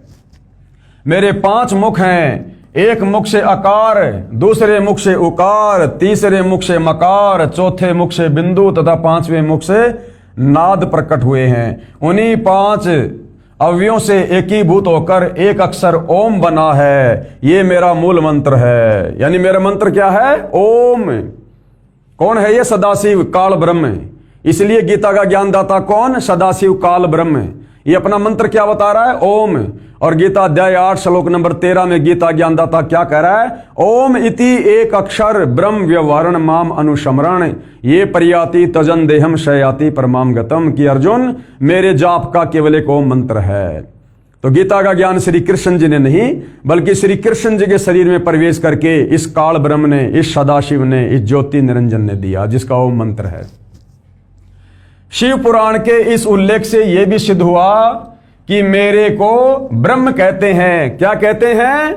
ब्रह्म, कि वेदों में मुझे ब्रह्म कहा है। तो शिव पुराण के इस उल्लेख से यह भी सिद्ध हुआ कि मेरे को ब्रह्म कहते हैं। और पांच अक्षरों से बना एक ओम मेरा मूल मंत्र यानी नाम है, जो मेरी साधना है। गीता अध्याय 8 श्लोक नंबर 13, गीता अध्याय 8 श्लोक 13 में भी इसी ब्रह्म ने कहा है कि माम ब्रह्म यानी मुझ ब्रह्म का सुमरण करने का एक ओम अक्षर है। इससे भी स्वयं सिद्ध है कि गीता का ज्ञान काल रूप ब्रह्म ने श्री कृष्ण के शरीर में प्रेतवत प्रवेश करके बोला है। अब भाइयों और बहनों, बिल्कुल क्लियर कर दिया है हमारे सदग्रंथों ने, श्री संक्षिप्त शिव पुराण ने, कि ब्रह्मा विष्णु महेश की उत्पत्ति शिव और शिवा यानी काल और दुर्गा से हुई है, और यही इनका पिता है और दुर्गा इनकी माता है। और ये नाशवान भगवान हैं, इनकी जन्म और मृत्यु होती है ब्रह्मा विष्णु महेश की। और इसी काल ब्रह्म ने शंकर जी का रूप बनाकर लड़ाई कर रहे ब्रह्मा और विष्णु के बीच में स्तंभ खड़ा करके, उसके बाद उसको अपने प्राइवेट पार्ट, अपने लिंग का आकार देकर और संसार में ये पाखंड पूजा, ये शिवलिंग की पूजा शुरू करवा दी। तो सारा का सारा छलबल इस काल ब्रह्म का। अब क्या कह रहे हैं पूज्य गुरुदेव भगवान, ध्यान से सुनिएगा। अब जनता की अदालत में सतगुरु रामपाल जी हिंदू समाज को क्या बता रहे हैं? लिंग व लिंगी की पूजा करने को कहना, लिंग और लिंगी की पूजा करने को कहना। भाइयों बहनों, जितने भी शिवालय हैं आप उनमें ध्यान से देखना, वो जो गोलसा जो वो पत्थर है जिसको शिवलिंग कहते हैं, वो इस काल ब्रह्म का ये प्राइवेट पार्ट है, यानी उस आकार का है। और वो जो शिवलिंग है वो जहां पर रखा हुआ है, वो आप ध्यान से देखना, वो स्त्री इंद्री यानी योनि के चित्र की भांति आपको दिखाई देगा। तो इस काल ने लिंग और लिंगी की पूजा इस जगत में पाखंड फैलाने के लिए, आत्माओं को भ्रमित करने के लिए, भटकाने के लिए शास्त्र विरुद्ध साधना के तहत शुरू करवा रखी है। इसको एक प्रकार से बेशरम साधना, बेशरम पूजा कह सकते हैं। लेकिन ये बेशरम पूजा हिंदू समाज क्यों कर रहा है? क्योंकि हिंदू समाज अभी अपने पवित्र ग्रंथों से परिचित नहीं है। हमारे नादान धर्म गुरुओं ने तत्व ज्ञान के अभाव में इस भेद को, इस रहस्य को जाना नहीं, और जैसा उनको समझ में आया बेचारे हमारे अनपढ़ पूर्वजों को बता दिया, और उन पूर्वजों की देखा देखी आप और हमने उस साधना को करना शुरू कर दिया। ये साधना सभ्य समाज के विरुद्ध है। लिंग व लिंग की पूजा करने को कहना, काल ब्रह्म ने अपने लिंग यानी प्राइवेट पार्ट तथा स्त्री की लिंगी यानी प्राइवेट पार्ट की पूजा करने को कहा है। जो मंदिरों में शिवलिंग स्थापित किया होता है उसको ध्यान से देखा जाए तो पता चलता है, क्या पता चलेगा? पता चलता है कि पत्थर की लिंगी स्त्री की योनि में, वो पत्थर का लिंग यानी शिव का लिंग यानी पेशाब इंद्री वो प्रवेश की हुई है। श्री शिव पुराण के विद्वेश्वर संहिता के खंड 1 अध्याय 5 श्लोक 26 से 31 तथा अध्याय 9 श्लोक 40 और 46 में प्रमाण है। इनकी फोटोकॉपी आगे लगाई है, वहां पर अवश्य पढ़िए और विचार करें कि यह कितनी बेशर्मी की बात है। सतगुरु रामपाल जी क्या कह रहे हैं जनता की अदालत में कि विचार करो, ये जो शिवलिंग की पूजा हिंदू समाज कर रहा है ये कितनी बेशर्मी की बात है। लिंग की पूजा हो रही है, होनी चाहिए परमात्मा की पूजा। ये कितना अभद्र मजाक इस काल ब्रह्म ने किया। ब्रह्मा तथा विष्णु से कहा कि तुम इस मेरे लिंग व लिंगी यानी स्त्री योनि की पूजा करो। अब बताओ भाइयों और बहनों, ब्रह्मा विष्णु महेश पूजा कर रहे हैं स्त्री इंद्री और पुरुष इंद्री की, लिंग और लिंगी की, और हम पूजा कर रहे हैं ब्रह्मा विष्णु महेश की। पेश है श्री वेंकटेश्वर प्रेस मुंबई से प्रकाशित संस्कृत हिंदी अनुवाद वाली शिव महापुराण, इसके विद्वेश्वर संहिता खंड के अध्याय 5, 6, 7, 8, 9 तथा 10 से संबंधित प्रकरण की फोटोकॉपी। जनता की अदालत में कबीर जी के वकील सतगुरु रामपाल जी के द्वारा जो बातें बताई जा रही हैं, जो पाखंड पूजा हिंदू समाज में फैली हुई है, उसके विषय में सारे प्रमाण खोल कर दिखाए जा रहे हैं और शिक्षित जनता अपनी आंखों से सर्व प्रमाण देखकर सच्चाई को स्वीकार कर रही है। तो यहां पर भाइयों और बहनों, पूरा का पूरा ये पेज यहां पर लिखा हुआ है, दिया हुआ है, और क्या कुछ कहा है। हे योगिंद्र, मैं उस लिंगाविर्भाव लक्षण सुनना चाहता हूं। नंदीकेश्वर बोले, हे वत्स सुनो, मैं तुम्हारी प्रीति से कहता हूं। पूर्व काल में जो पहला जो कल्प था, जो लोक में विख्यात है, उस समय महात्मा ब्रह्मा और विष्णु का यह परस्पर युद्ध हुआ। जो सतगुरु रामपाल जी ने बताया वही हमारे पवित्र सदग्रंथों में लिखा हुआ है कि एक बार श्री ब्रह्मा और विष्णु का आपस में युद्ध हुआ। उनके मान दूर करने को, यानी उनको जो ये अहंकार था कि मैं भगवान, उनके इस मान को दूर करने को उनके बीच में निष्कल परमात्मा ने, यानी सदाशिव इस काल ने स्तंभ रूप अपना स्वरूप दिखाया।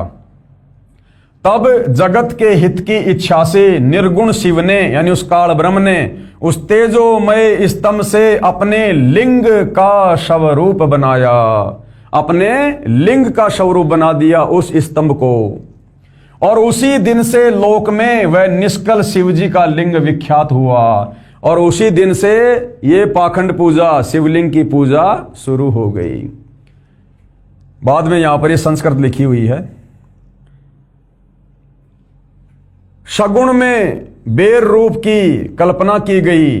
देवताओं की वह बेर पूजा इच्छानुसार भोगों को देने वाली है, परंतु शिव का लिंग बेर, भोग और मोक्ष दोनों का देने वाला है। इति शिव महापुराणे, यह बाद में यहां पर यह संस्कृत में लिखा हुआ है। हे नंदीकेश्वर बोले, हे योगिंद्र, आगे एक समय विष्णु भगवान शेष शैया पर अपने गरुड़ आदि पार्षदों संयुक्त लक्ष्मी सहित शयन करते थे, यानी विश्राम कर रहे थे। उस समय ब्रह्म ज्ञानियों में श्रेष्ठ ब्रह्मा जी अपनी इच्छा से ही वहां पर आए। सब प्रकार सुंदर सेज पर शयन करते हुए कमल लोचन विष्णु जी से पूछने लगे, तुम कौन हो जो मुझे देखकर अभिमानी व्यक्ति के समान शयन करते हो? हे वत्स, हे बेटा, उठो, देखो मैं तुम्हारा स्वामी आया हूं। आए हुए गुरु को देखकर जो अभिमान करता है, उस द्रोही मूड का प्रायश्चित होना निश्चित है।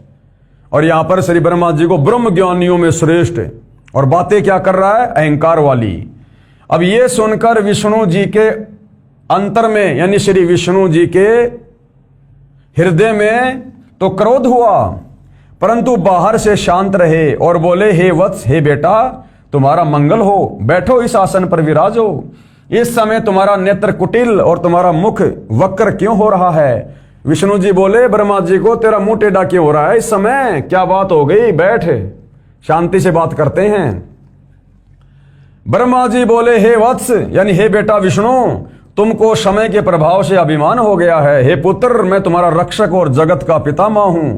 विष्णु बोले, ये तो सब जगत मुझ में स्थित है, तुम चोर के समान किस प्रकार अपना कहते हो? यानी तू क्यों अपने आप को भगवान कह रहा है? भगवान तो मैं हूं।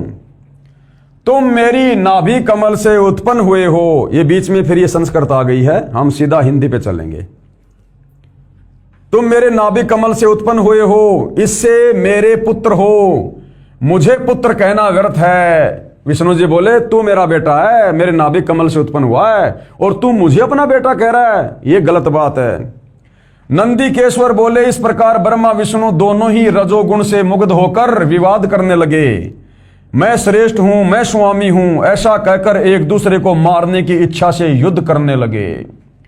और हंस और गरुड़ वाहन पर स्थित हो ये दोनों देव युद्ध करने लगे। अब बताओ, ब्रह्मा और विष्णु दोनों अपने अपने वाहन पर चढ़कर आपस में झगड़ा करने लगे। किस बात को लेकर? ब्रह्मा कह रहा है कि मैं भगवान हूं, विष्णु कह रहा है मैं भगवान हूं। अरे आप और हम तो इनको भगवान मान रहे हैं, और ये आपस में निर्णय नहीं कर पा रहे कि हम भगवान हैं कि नहीं है। वो कह रहा मैं भगवान, वो कह रहा मैं भगवान। अभी तक इनका ही झगड़ा चल रहा है और हम इनको भगवान मान के पूज रहे हैं। तब ब्रह्मा और विष्णु के वाहन गण भी युद्ध करने लगे। गरुड़ और जो श्री ब्रह्मा जी का वाहन था हंस, वो भी आपस में लड़ाई झगड़ा वो करने लगे। तब संपूर्ण देवता विमान में बैठकर उस महायुद्ध देखने को चले आए। अब देखो, अब बाकी जितने भी देवता थे ब्रह्मा और विष्णु का युद्ध देखने के लिए आ गए। वो वहां पर इकट्ठे हो गए 33 करोड़ देवी देवता, और क्या कर रहे हैं? ऊपर से फूल बरसा रहे हैं। हमारे देवता ऊपर से फूल बरसा रहे हैं उस युद्ध को देखकर। ये है हमारे देवता जिनकी हम भक्ति करके मोक्ष चाहते हैं, शांति चाहते हैं। अरे दो भाई आपस में किसी बात को लेकर अगर लड़ाई झगड़ा भी कर रहे हैं तो बाकी लोगों का क्या फर्ज बनता है? उनके झगड़े को शांत करवाना। देवताओं ने यह कहना चाहिए था कि भगवान आप हमारे में से श्रेष्ठ देव हो, अगर आप भी इस प्रकार से लड़ोगे झगड़ोगे तो हमारा क्या होगा? उनकी लड़ाई झगड़ाई समाप्त करने के बजाय हमारे देवता लोग वहां पर युद्ध को देखने आ गए और ऊपर से फूल बरसा रहे हैं कि लड़ो मरो, लड़ो मरो। तब संपूर्ण देवता विमानों में बैठकर उस महा अद्भुत युद्ध देखने को चले आए। जैसे दो जोटे आपस में लड़ाई करते हैं, लोग देखते हैं ना, ऐसे ब्रह्मा और विष्णु जी लड़ रहे हैं जिनको हम भगवान कहते हैं। ये भगवानों के लक्षण है ये। अरे समाज में थोड़ा बहुत जो आदमी जो विवेक और बुद्धि का इस्तेमाल करता है ना, वो भी आपस में नहीं लड़ते झगड़ते। ये तो आप और हमारी बुद्धि स्तर से भी गिरे हुए हैं। बताओ, भगवान होकर और आपस में लड़ाई झगड़ा कर रहे हैं ये, और हम इनकी पूजा करके मोक्ष चाहते हैं। और आकाश में उनके ऊपर फूल बरसाने लगे। देवता उनके ऊपर फूल बरसा रहे हैं कि बहुत बढ़िया, लड़ो लड़ो लड़ो। जैसे दो पहलवान आपस में लड़ते हैं और दुनिया तालियां बजाती है। तब विष्णु जी क्रोध पर ब्रह्मा जी की छाती में, तब विष्णु जी ने क्या किया? ब्रह्मा जी की छाती में आगे का प्रकरण ही कटा हुआ है भाई और बहनों। हे कुमार, इस प्रकार मधुर वाणी से पार्वती पति शंकर ने उन सब देवताओं को संतुष्ट किया।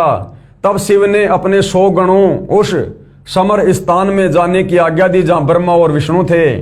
तब शंकर के पयान समय में अनेक प्रकार के बाजे बजने लगे। अनेक प्रकार के वाहनों पर चढ़ विविध भूषण पहरे गणेश्वर चलने को उद्यत हुए। प्रणव के समान आकाश से सर्वत्र व्याप्त पंचमंडल से मंडित भद्र रथ में अंबिकापति गिरीश चढ़े और पुत्र तथा गण भी संग हुए। उस समय इंद्रादि देवता उनके पीछे चलने लगे। सुंदर ध्वजा जैन चमर पुष्प वर्षा संगीत नृत्य बाजू से सम्मानित हो शिवजी पार्वती सहित ब्रह्मा विष्णु के निकट समर भूमि में सेना सहित गए। जाकर मेघों के मध्य में छिपकर, बादलों की ओट में छिपकर हमारे शंकर और पार्वती जी भी युद्ध देखने लगे। आगे देखिएगा, उनका निरंतर होने वाला युद्ध देखा। यानी शंकर और पार्वती जी ने भी और गणेश आदि ने भी बादलों की ओट में छुपकर उनका युद्ध देखा, आनंद ले रहे थे उनकी लड़ाई का। उस समय बाजों की ध्वनि नहीं हो रही थी और बड़ा गणों का भी शब्द शांत हो गया था। उस समय ब्रह्मा और विष्णु आपस में एक दूसरे को मारने की इच्छा से माहेश्वर और पाशुपाते तथा अस्त्रों की ज्वाला मानव त्रिलोकी भस्म करने लगे। जैसे मिसाइल वगैरह छोड़ देते हैं, इस प्रकार से वो अपने अस्त्र शस्त्रों को छोड़ के और भयंकर तरीके से युद्ध करने लगे। तब शिवजी वह अकाल प्रलय देखकर महाअग्नि के स्तंभ के समान, महाभयंकर आकृति के समान उन दोनों के बीच में वह निर्गुण ब्रह्म स्थित हुए। फिर आ गया वो काल ने देखा ये मरेंगे आपस में, और ये मरेंगे तो फिर मेरे भोजन का क्या होगा। फिर काल वहां पर आ गया स्तंभ रूप बनाकर। वह लोक क्षय करने में समर्थ अस्त्र उस महाअग्नि के प्रकट होते ही क्षण मात्र में निपतित हो गए। यह अस्त्र शांत होने का अद्भुत चित्र देख ये अद्भुत आकार क्या है, ऐसा ब्रह्मा और विष्णु आपस में कहने लगे। जब वो स्तंभ बीच में आ गया तो ये ब्रह्मा और विष्णु आपस में लड़ाई झगड़ा तो भूल गए और ये बात करने लगे कि ये बीच में क्या आके खड़ा हो गया, ये लंबा चौड़ा स्तंभ, ना इसका कोई और है ना कोई छोर है। ये इंद्रिय अगोचर स्तंभ, इंद्रिय अगोचर यानी ये प्राइवेट पार्ट लिंग की तरह दिखाई देने वाला अग्नि पशा क्या उठा है। हम दोनों को इसका ऊपर और नीचे का भाग देखना चाहिए कि ये कहां से हुआ है। इस प्रकार कहे वह दोनों वीर मानी परस्पर मिलकर उसकी परीक्षा करने को बहुत शीघ्रता से गए। एक तो ऊपर चला गया, एक नीचे चला गया देखने के लिए कि ये क्या है। हम दोनों के मिलने से ये कार्य नहीं होगा, ऐसा कहकर विष्णु शंकर शरीर धारण कर उनके मूल भाग देखने को नीचे चले गए और ब्रह्मा जी हंस का रूप धार उसके ऊपर का भाग देखने के लिए चल पड़े। भाग देखने को गए, हरि पाताल स्थान को भेद कर दूर तक चले गए, परंतु उस अग्नि समान प्रज्वलित स्तंभ का पार नहीं पाया और शांत होकर हरि यानी विष्णु उस युद्ध स्थान में चले आए। और ब्रह्मा जी आकाश मार्ग से चले आए। उन्होंने कहा केतकी का किंचित होना अद्भुत पुष्प देखा, यद्यपि वो बहुत वर्षा से टूटा था परंतु उसमें बड़ी सुगंध थी और मलिन न था। ब्रह्मा और विष्णु के इन कृत्यों को देखकर भगवान परमेश्वर ने स्तंभ है सो जगत के दर्शन और पूजा के निमित्त अणु मात्र बहुत छोटा हो जाएगा, ये लिंग मुक्ति और मुक्ति का साधन होगा। यानी काल ने वो लिंग की पूजा शुरू करवा दी, क्या कहकर ये लिंग मुक्ति और मुक्ति का साधन होगा। इसके दर्शन स्पर्श और ध्यान से ही प्राणियों के जन्म मरण छूट जाएंगे। ब्रह्मा विष्णु महेश का तो छूट गया, उस लिंग के दर्शन करके पूजा करके आप और हमारा भी छूट जाएगा। जो अग्नि पर्वत के समान प्रादुर्भूत हुआ है सो ये है अरुणाचल नाम से जगत में विख्यात होगा, या बड़ा भरी तीर्थ होगा, या प्राणियों के निवास करने या तनु त्यागने से मुक्ति हो जाएगी। यानी उस शिवलिंग के पास जाके शरीर छोड़ने से कह रहा कि लोगों की मुक्ति हो जाएगी, फिर भक्ति की क्या जरूरत है। रथ यात्रा उत्सव कल्याण और जनों के निवास योग्य स्थान होगा, यहाँ किया हुआ जप तप हवन ये करोड़ गुना हो जाएगा। उस शिवलिंग के पास जाके जहां पर वो स्थापित कर दिया गया वहां बैठकर मंत्र जाप करने से कहते हैं बड़ी मुक्ति मिल जाएगी। यानी काल ने पाखंड पूजा शिवलिंग की पूजा शुरू करवानी थी, उसने करवा दी। हमारे सब क्षेत्रों से ये श्रेष्ठ होगा, यहाँ मेरा स्मरण करते ही प्राणी मुक्त हो जाएंगे। इस कारण ये क्षेत्र महान और अत्यंत शोभित होगा, सब प्रकार के कल्याणदायक और सब प्रकार मुक्तिदायक होगा। जो यहाँ लिंग में मुझ लिंगेश्वर की पूजा करेंगे उन्हें सालों के सामीप्य सारूप सृष्टि यानी 4 प्रकार की मुक्ति मिलेगी। साजुष्य ये पांचों मुक्ति 5 प्रकार की मुक्तियां ये क्रिया के फलों का प्राप्त हो जाएगी और यहाँ पूजन करने से तुम सबकी मनोकामना प्राप्त होगी।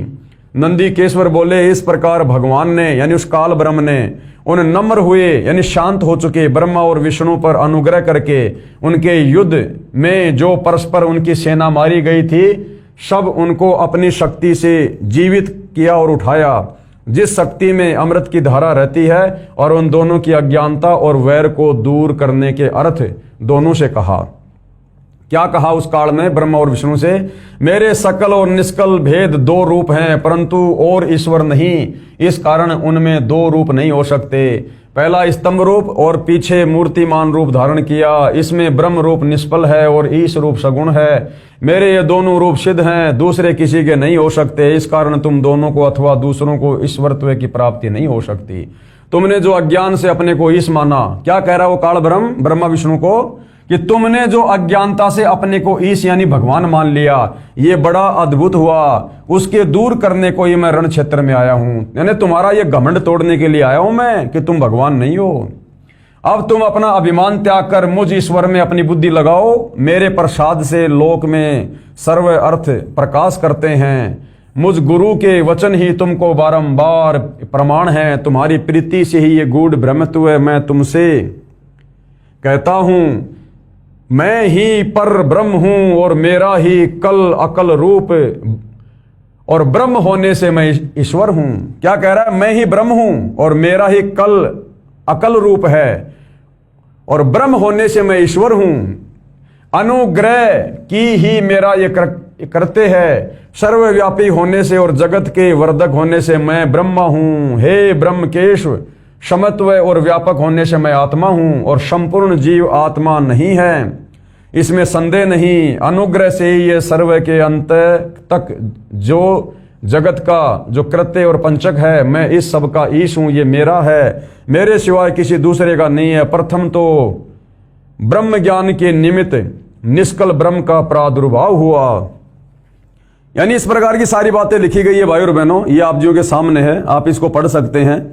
यानी इसने वो पाखंड पूजा, लिंग पूजा शुरू करवा दी इस काल ब्रह्म ने। ब्रह्मा और विष्णु जब युद्ध कर रहे थे तो वहां पर इसने वो स्तंभ रूप दिखाया अपना, और कुछ देर के बाद में उसको अपने प्राइवेट पार्ट यानी लिंग के रूप में उसको परिवर्तित कर दिया। अब ब्रह्मा विष्णु आपस में लड़ाई झगड़ा भूलकर उसका और छोर देखने में लग गए। उसके बाद वहां पर वो काल प्रकट हो गया और उसने सारी बात बता दी कि भैया तुम भगवान नहीं हो और ऐसे ऐसे इसकी पूजा करो, तुम्हारा कल्याण होगा, ये होगा वो होगा। और उसके बाद विशेषकर हिंदू समाज में शिवलिंग की यानी काल के प्राइवेट पार्ट की पूजा शुरू हो गई। आगे क्या कह रहे हैं कबीर जी के वकील सतगुरु रामपाल जी, ये देखिएगा, अब आपको सरल भाषा में समझाया जा रहा है। उपरोक्त शिव महापुराण के इस प्रकरण से सिद्ध हुआ कि श्री ब्रह्मा जी, श्री विष्णु जी तथा श्री शंकर जी की माता जी दुर्गा देवी यानी अष्टंगी देवी है, तथा पिता सदाशिव अर्थात काल ब्रह्म है, जिसने श्रीमद् भगवद गीता का ज्ञान श्री कृष्ण जी में प्रवेश करके बोला था। इसी को क्षर पुरुष यानी क्षर ब्रह्म यानी ज्योति निरंजन काल ब्रह्म भी कहा गया है। यही प्रमाण श्रीमद् भगवद गीता अध्याय 14 श्लोक 3 से 5 में भी है कि रज यानी रजगुण ब्रह्मा, सत यानी सतगुण विष्णु और तम यानी तमगुण शंकर, तीनों गुण प्रकृति अर्थात दुर्गा देवी से उत्पन्न हुए हैं। तीनों गुण यानी ब्रह्मा विष्णु महेश, रजगुण ब्रह्मा, सतगुण विष्णु, तमगुण शंकर, ये प्रकृति अर्थात दुर्गा देवी से उत्पन्न हुए हैं यानी जन्म हुआ है। प्रकृति तो सब जीवों को उत्पन्न करने वाली माता है और मैं यानी काल ब्रह्म यानी गीता ज्ञानदाता सब जीवों का पिता हूं। और मैं क्या करता हूं, ये काल ब्रह्म क्या कह रहा है, मैं दुर्गा यानी इस प्रकृति के गर्भ में बीज स्थापित करता हूं यानी पति पत्नी व्यवहार से उत्पत्ति करता हूं, जिससे सबकी उत्पत्ति होती है। सबकी उत्पत्ति ब्रह्मा विष्णु महेश से लेकर देवी देवता आप और हम आम प्राणी, ये तीनों गुण, तीन गुण ध्यान रखना भाइयों और बहनों, क्योंकि पवित्र गीता जी चारों वेदों का संक्षिप्त रूप है, तो ये कोड वर्ड में है, संकेतों में है। तो जहां पर भी ये तीन गुण आते हैं, ये त्रिगुणी माया का नाम आता है, तो समझ जाना रजगुण ब्रह्मा, सतगुण विष्णु, तमगुण शंकर, ये तीनों देवता हैं और ये तीनों गुण हैं। ये तीनों गुण यानी रजगुण ब्रह्मा, सतगुण विष्णु तथा तमगुण शिव ही जीव आत्मा को यानी आप और हम मानव शरीरधारी इन प्राणियों को शरीर में बांधते हैं, यानी सब जीवों को काल के जाल में फंसा कर रखने वाले ये ही तीनों देवता हैं। ये ब्रह्मा विष्णु महेश सब जीवों को काल के जाल में फंसा कर रखते हैं, जिनको हम भगवान मानकर पूजा कर रहे हैं। अरे जो हमें फंसा रहा है उसकी पूजा करने से हम कैसे मुक्त हो जाएंगे। अब जैसे कोई कसाई है 10-20 बकरी ले आया, वो बकरे अगर उस कसाई की पूजा करेंगे तो कैसे बचेंगे, वो तो लाया उनको काटने के लिए है। तो ब्रह्मा विष्णु महेश का कार्य अपने पिता काल ब्रह्म की उस प्रेरणा से हम जीव आत्माओं को इन कर्म बंधनों में बांध कर फंसा के रखने का है। तो इनकी भक्ति से हमारी मुक्ति नहीं हो सकती। ये ही तीनों देवता हैं और यही प्रमाण गीता अध्याय 7 श्लोक 12 से 15 में है कि जिनकी बुद्धि तीनों गुणों यानी रजगुण ब्रह्मा, सतगुण विष्णु तथा तमगुण शिव से मिलने वाले क्षणिक लाभ तक सीमित है कि ब्रह्मा विष्णु महेश हमें कुछ लाभ देंगे, यानी जिनका ज्ञान हरा जा चुका है, यानी जो ब्रह्मा विष्णु महेश की भक्ति करते हैं। गीता जी अध्याय 7 श्लोक नंबर 12 से 15 में गीता ज्ञानदाता काल ब्रह्म, ब्रह्मा विष्णु महेश यानी तीनों गुण रजगुण ब्रह्मा, सतगुण विष्णु, तमगुण शंकर, इन तीनों की पूजा करने वाले को 4 गालियां दे रहा है। वे राक्षस स्वभाव को धारण किए हुए यानी ब्रह्मा विष्णु महेश की पूजा करने वाले, तीनों गुणों की पूजा करने वाले लोगों को काल ब्रह्म क्या कह रहा है, वे राक्षस स्वभाव को धारण किए हुए मनुष्यों में नीच दूषित कर्म करने वाले मूर्ख हैं जो मुझे यानी गीता ज्ञानदाता को भी नहीं भजते, यानी मेरे ओम नाम की भक्ति भी नहीं करते, जो गीता जी और चारों वेदों की सर्वश्रेष्ठ भक्ति है वो भी नहीं करते। ये तो ब्रह्मा विष्णु महेश की भक्ति कर रहे हैं, उसी की पूजा कर रहे हैं, जिससे इनका कोई भला कोई मुक्ति नहीं होने वाली। विशेष श्री शिव पुराण के विद्वेश्वर संहिता खंड 1 अध्याय 9 के श्लोक 40 और 46 तथा अध्याय 5 के श्लोक 26 से 31 की फोटोकॉपी ऊपर लगी है, जो अभी हमने देख ली है। इनमें कहा है कि काल ब्रह्म ने क्या कहा है कि जीवों को जन्म मृत्यु के चक्कर में रजगुण ब्रह्मा, सतगुण विष्णु तथा तमगुण शिव, ये तीनों गुण यानी तीनों देवता डालते हैं। जीवों को जन्म और मरण के चक्कर में यही तीनों देवता बांध के रखते हैं, रजगुण ब्रह्मा, सतगुण विष्णु, तमगुण शंकर। अपना बचाव कर रहा है कौन? ये काल अपना बचाव कर रहा है। ब्रह्मा विष्णु महेश के ऊपर डाल दिया सारा कूड़ा करकट कि ये तीनों देवता भाई जो तुम लोगों को कर्म बंधनों में बांध के रखते हैं। और बंधवा कौन रहा है? ये काल। तीनों देवताओं को एक एक गुण से युक्त इस काल ने कर रखा, अपने भोजन के लिए, अपने स्वार्थ के लिए, लेकिन बुराई अपने सिर नहीं ले रहा, इन तीनों के ऊपर डाल रहा है कि जीव आत्माओं को कर्म बंधनों में ये ब्रह्मा विष्णु महेश ये तीनों गुण ही डालकर रखते हैं, फंसा कर रखते हैं। यह काल ब्रह्म इस प्रकार कपट युक्त कार्य करता है, धोखाधड़ी करता है। ये गीता अध्याय 7 श्लोक 12 में इसी ने कहा है कि जो कुछ तीनों गुणों यानी रजगुण ब्रह्मा से उत्पत्ति, सतगुण विष्णु से स्थिति तथा तमगुण शिव से संहार हो रहा है, इसका निमित्त मैं हूं। यानी मुख्य जो कर्ता धरता है 21 ब्रह्मांड में हम जीव आत्माओं को जन्म और मरण के चक्कर में डाले रखने के लिए, ये मुख्य कारण काल ब्रह्म है। इसी काल ब्रह्म के एक एक गुण से प्रभावित होकर ये ब्रह्मा विष्णु महेश अपना कार्य कर रहे हैं। विष्णु जी के सतोगुण के प्रभाव से जीवों की स्थिति, ब्रह्मा जी के रजोगुण के प्रभाव से हम संतान उत्पत्ति करते हैं, और तमगुण शंकर जी के तमोगुण के प्रभाव से आपस में लड़ाई झगड़ा, मार पिटाई वगैरह। तो मूल कारण कौन है? ये काल ब्रह्म है।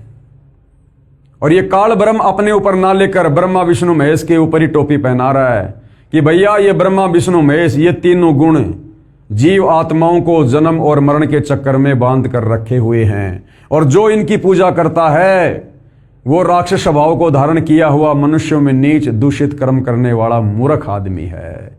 यानी गीता जी में ब्रह्मा विष्णु महेश की तीनों गुणों की पूजा करने वालों को 4 गालियां दी गई है। अब देख लो भाई और बहनों, जनता की अदालत में जनता के सामने कबीर जी के वकील सतगुरु रामपाल जी ने हिंदू धर्मशास्त्रों को दिखाकर सब कुछ क्लियर कर दिया है। परम अक्षर ब्रह्म कौन है? परम अक्षर ब्रह्म कबीर देव, कबीर परमात्मा, सारी सृष्टि के मालिक है। परम अक्षर ब्रह्म यानी कबीर जी ने यथार्थ ज्ञान अपनी प्रिय आत्मा संत गरीबदास छुड़ाने वाले को बताया। उन्होंने अपनी वाणी में उसे समझाया, कहा कि अकेले ब्रह्मा विष्णु तथा शिव इसके कारण नहीं है, क्योंकि आदरणीय गरीबदास जी को कबीर परमात्मा जब उनकी 10 साल की उम्र थी छुड़ानी के खेतों में आकर मिले थे, और उनकी आत्मा को शरीर से निकालकर सतलोक लेकर गए थे।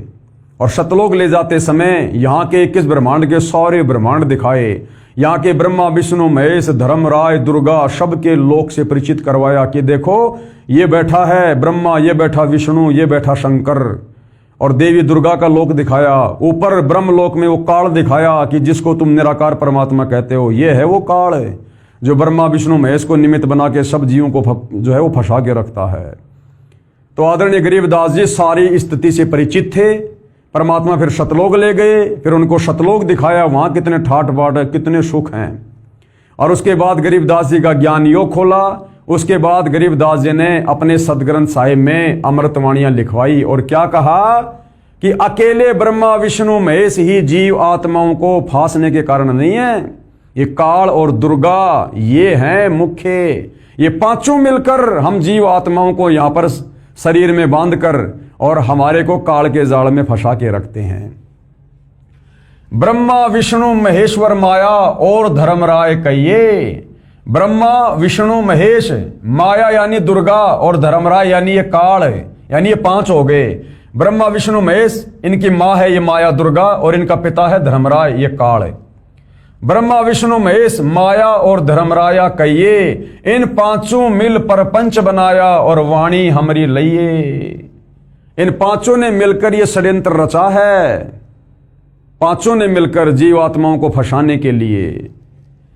इन पांचों मिल जीव अटकाए, यानी भक्ति से दूर कर रखा है, भ्रमित कर रखा है, और जुगन जुगन हम आन छुड़ाए।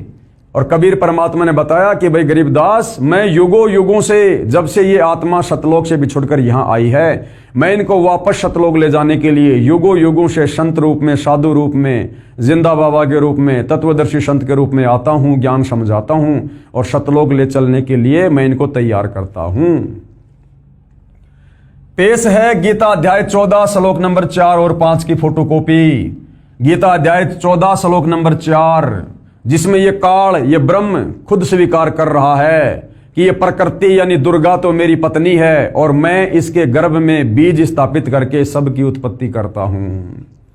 गीता अध्याय 14 श्लोक 4 की फोटोकॉपी ये देखिएगा भाई और बहनों। गीता जी का श्लोक आप जियों के सामने है, आप जी देख सकते हैं। सर्व योनिषु कौन्ते मूर्ते संभवती या तासाम ब्रह्म महत योनि अहम बीज प्रद पिता। और यहां पर सबसे अच्छी जो बात है, ये गीता प्रेस गोरखपुर से प्रकाशित गीता है और इसमें एक तरफ संस्कृत है, एक तरफ हिंदी है, ताकि किसी को भी समझने और पढ़ने में कोई दिक्कत ना आए। तो गीता अध्याय 14 श्लोक नंबर 4 में ये काल ब्रह्म क्या कह रहा है? हे अर्जुन, नाना प्रकार की सब योनियों में जितनी मूर्तियां, यानी जितने भी जीव हैं, गधे, कुत्ते, सुअर, इंसान, अर्थात शरीरधारी ये प्राणी जो ये उत्पन्न होते हैं, प्रकृति कौन? दुर्गा। प्रकृति तो उन सब की गर्भ धारण करने वाली माता है और मैं यानी काल ब्रह्म बीज को स्थापित करने वाला पिता हूं। यानी मैं और दुर्गा पति पत्नी व्यवहार करके, सेक्स करके, शारीरिक संबंध बना के सभी प्राणियों की उत्पत्ति करते हैं। अब बताओ भाई और बहनों, गीता जी बिल्कुल क्लियर कर रही है। इसी प्रकार से ब्रह्मा विष्णु महेश की जो है ये जन्म हुआ काल और दुर्गा से, अन्य देवी देवताओं का जन्म हुआ और उसके बाद में श्री ब्रह्मा जी को रजोगुण से युक्त करके मैथुन क्रिया के माध्यम से इसने फिर आप और हम जीव आत्माओं को आपस में विषय वासनाओं से प्रेरित करके संतान उत्पत्ति करवाना शुरू कर दिया। तो निमित्त कारण वो काल ही है, क्योंकि उसी के रजोगुण के कारण ब्रह्मा जी रजोगुण से युक्त है और ब्रह्मा जी के रजोगुण से प्रभावित होकर आप और हम प्राणी तीनों लोकों में, जीव जंतुओं से लेकर पशु पक्षियों से लेकर इंसान, देवता, गंधर्व, यक्ष, किन्नर सब संतान उत्पत्ति कर रहे हैं। तो मूल कारण कौन है? ये काल और दुर्गा। बिल्कुल क्लियर कर रखा है भाइयों और बहनों। हे अर्जुन, नाना प्रकार की सब योनियों में जितनी मूर्तियां अर्थात शरीरधारी ये प्राणी उत्पन्न होते हैं, प्रकृति यानी दुर्गा तो उन सब की गर्भ धारण करने वाली माता है और मैं यानी ब्रह्म, क्योंकि गीता का ज्ञान कौन दे रहा है? ये ब्रह्म दे रहा है। मैं बीज को स्थापन करने वाला पिता हूं। आगे देखिए गीता जी अध्याय 14 श्लोक नंबर 5 की फोटोकॉपी। सत्वम रज और तम यानी सतगुण, रजगुण और तमगुण यानी ब्रह्मा विष्णु महेश। सतोगुण विष्णु, रजोगुण ब्रह्मा, तमोगुण शंकर। इति गुणा प्रकृति संभवा निर्बंधन्ति महाबाहो देहे देहिनम अव्यम। हे अर्जुन, सतोगुण, रजोगुण और तमोगुण ये प्रकृति से उत्पन्न तीनों गुण, प्रकृति से उत्पन्न तीनों गुण। प्रकृति कौन? दुर्गा। और तीनों गुण कौन? ब्रह्मा विष्णु महेश। अविनाशी जीव आत्मा को शरीर में बांधते हैं। आप और हम सभी जो आत्माएं जो सतलोक से आई थी, हम सब अविनाशी हैं, आत्मा कभी नहीं मरती। तो ये क्या कह रहा है कि इस प्रकृति यानी इस दुर्गा से उत्पन्न ये तीनों गुण, रजगुण, सतगुण, तमगुण यानी ब्रह्मा विष्णु महेश अविनाशी जीव आत्मा को और शरीर में बांध के रखते हैं। यानी ब्रह्मा जी के द्वारा आप और हमारा जन्म होता है, हम आत्माएं फिर शरीर में बंध जाती है, स्त्री या पुरुष, गधा, कुत्ता, शुअर। इस प्रकार से ये हमें यहां पर बांध के रखते हैं तीनों देवता ब्रह्मा विष्णु महेश। और ये तीनों रज, तम, और शत यानी ब्रह्मा विष्णु महेश, ये किससे है उत्पन्न? प्रकृति से उत्पन्न, प्रकृति से उत्पन्न। प्रकृति यानी दुर्गा, और दुर्गा के उस गर्भ में बीज रोपण कौन करता है? ये काल ब्रह्म। तो ब्रह्मा विष्णु महेश के माता पिता कौन हुए? दुर्गा और काल। और दुर्गा और काल ने ब्रह्मा विष्णु महेश के माध्यम से हम सबको यहां पर कर्म बंधनों में बांध रखा है। और वो कबीर परमात्मा दयालु परमेश्वर शतलोक से चलकर तत्वदर्शी संत के रूप में धरती पर प्रकट होकर हमें यथार्थ शास्त्र अनुकूल ज्ञान बताकर आप और हमें सत भक्ति देकर इसी कर्म बंधन से मुक्त करवाकर शतलोक ले चलने के लिए आता है, जिस सतलोक में जाने के बाद फिर कभी लौट कर हम संसार में वापस नहीं आते, जिसके विषय में यही गीता ज्ञानदाता काल ब्रह्म अध्याय 18 श्लोक 62 में कह रहा कि अर्जुन तू सर्वभाव से उस परमेश्वर की शरण में जा, यानी अपने से अन्य उस सुप्रीम गॉड परम अक्षर ब्रह्म कबीर देव के लिए कह रहा है कि तू सर्वभाव से यानी सब पूजा पाठ छोड़कर उस परमेश्वर की शरण में जा तत्वदर्शी संत के माध्यम से। फिर तू कभी संसार में लौटकर वापस नहीं आएगा, कभी भी फिर तू इन कर्म बंधनों में नहीं बंधेगा, तू सदा सदा के लिए मुक्त हो जाएगा, शतलोक चला जाएगा। यही सच्चाई 600 साल पहले कबीर जी ने बताई थी, जो आज सब ग्रंथों से प्रमाणित हुई, जो इस प्रकार है। अब यही सारी की सारी सच्चाई भाई और बहनों जो हमारे हिंदू धर्म ग्रंथ बता रहे हैं, हमारे धर्मशास्त्र बता रहे हैं, यही सारी की सारी सच्चाई आज से 650 साल पहले कलयुग के प्रथम चरण में सन 1398 में कबीर परमात्मा शतलोक से चलकर लहर तारा तालाब पर कमल के विकसित फूल पर प्रकट हुए। उसके बाद लीला करते हुए बड़े हुए और 120 साल तक अपना ज्ञान दिया। यही सारी बातें अपनी साधारण भाषा में कबीर वाणी में, जिसको सूक्ष्म वेद 5वां वेद कहते हैं, जो कबीर सागर है, उन्होंने बोला, 120 साल तक समझाया। लेकिन उस समय हम अनपढ़ थे, शिक्षा का अभाव था, केवल हमारे धर्मगुरु यानी ब्राह्मण लोग ही शिक्षा प्राप्त किया करते थे और हमारे सभी धर्मशास्त्र संस्कृत में थे, जिस कारण से हम इनको पढ़ नहीं सकते थे। और जैसा इन ब्राह्मणों ने हमारे को बताया वैसा ही हमने स्वीकार कर लिया। और उस समय कबीर परमात्मा सरेआम और यही बातें जो आज हमारे धर्मशास्त्रों में लिखी हुई हैं, दुर्गा को लेकर, काल ब्रह्म को लेकर, ब्रह्मा विष्णु महेश को लेकर, जन्म मरण को लेकर, यही गीता का ज्ञान अपनी कबीर वाणी में बोला करते थे। लेकिन हमारे नादान धर्म गुरुओं ने देखा कि ऐसे तो हमारा धंधा चौपट हो जाएगा। आंखों सच्चाई देखकर जो कबीर परमात्मा कहते थे, देखो फला अध्याय में फला श्लोक में ये लिखा है, आंखों देखने के बाद भी ये धर्मगुरु, ये पंडित, ये ब्राह्मण जनता के सामने कबीर जी को झूठा साबित कर दिया करते थे कि कबीर झूठ बोल रहा है। और कहते थे कि कबीर को क्या पता इन शास्त्रों में क्या लिखा है, कबीर तो जुलाहा है, ये तो अनपढ़ है, इसको संस्कृत भाषा का पता ही नहीं है। और आप और हम नादान ये वास्तव में मान लिया करते थे कि वास्तव में कबीर जी तो अनपढ़ है, ये तो जुलाहा है, इसको तो संस्कृत आती नहीं, ये तो कभी स्कूल गया ही नहीं, इसको तो पढ़ने का अधिकार ही नहीं, फिर ये क्या जाने इन धर्मशास्त्रों में क्या लिखा है, अर्थात कबीर झूठ बोल रहा है। तो उस समय भाइयों और बहनों दाव लग गया, इन नादान धर्मगुरुओं का दाव लग गया।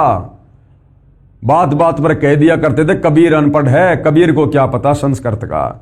और हम लोग मान लिया करते थे कि भाई वास्तव में बात तो सही है, कबीर जी को क्या पता संस्कृत का, कबीर जी को क्या पता इन वेदों का, कभी इसने पढ़े नहीं, कभी देखे नहीं, तो कबीर झूठ बोल रहा है। इस कारण से भाइयों और बहनों ये सच्चाई दबी की दबी रह गई। लेकिन आज वही कबीर पुनः 8 सितंबर 1951 को गांव धनाना जिला सोनीपत हरियाणा में प्रकट हो चुका है। सन 1994 से अपने यथार्थ 13वें कबीर पंथ की शुरुआत करके जन जन तक ज्ञान पहुंचा दिया है। ये धर्मशास्त्र लिख दिए हैं, सच्चाई जनता के सामने पेश कर दी है। आज वो दाव इन नादान धर्मगुरुओं का नहीं लगेगा। क्यों? क्योंकि आज उस कबीर भगवान सतगुरु रामपाल जी ने आप और हमें शिक्षित कर दिया है। आज हम अपनी आंखों से धर्मशास्त्रों में लिखी सच्चाई देख सकते हैं, पढ़ सकते हैं, समझ सकते हैं। आज हम किसी के बहकावे में नहीं आएंगे। तो भाई और बहनों, आज ये ज्ञान जन जन तक जाएगा और जा चुका है, और आने वाले समय में विस्फोट होगा। पूरा विश्व इन नादान धर्म गुरुओं को धिक्कारेगा, दुत्कारेगा और अपनी आत्मा के कल्याण के लिए सतगुरु रामपाल जी की शरण में आकर शत भक्ति करेगा।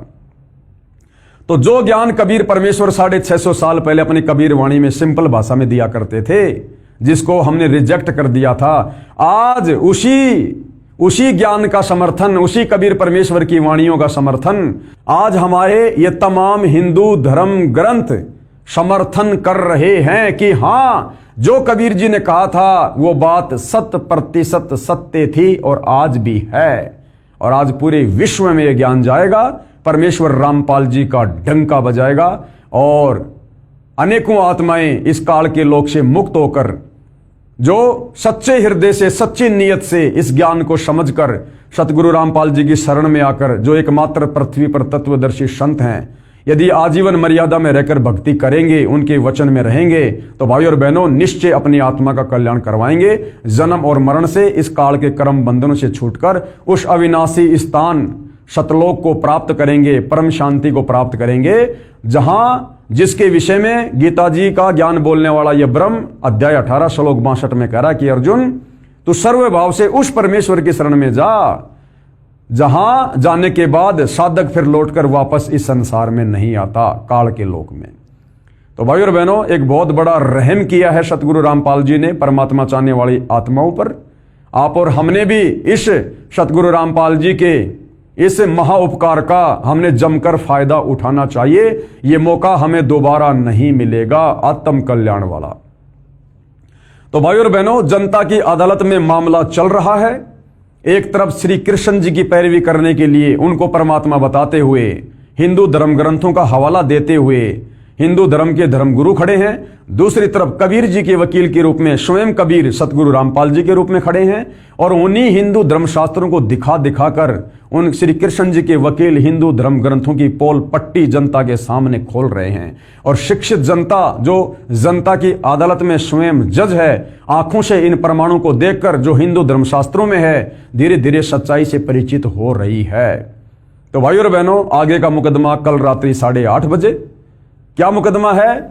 पूज्य कबीर परमेश्वर यानी कबीर देव जी की अमृतवाणी में सृष्टि रचना, जो आज हमारे हिंदू धर्म ग्रंथों में हम देख रहे हैं, वही सारा ज्ञान, वही सृष्टि रचना जो कि त्यों कबीर जी ने 650 साल पहले कही थी।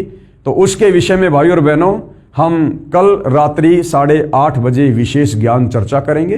तब तक पूज्य गुरुदेव भगवान आप और हम सबको आज्ञा दे, आशीर्वाद दे, सद्बुद्धि दे, हमारा मार्गदर्शन करे। बंदी छोड़ सतगुरु रामपाल जी परमेश्वर जी की जय हो।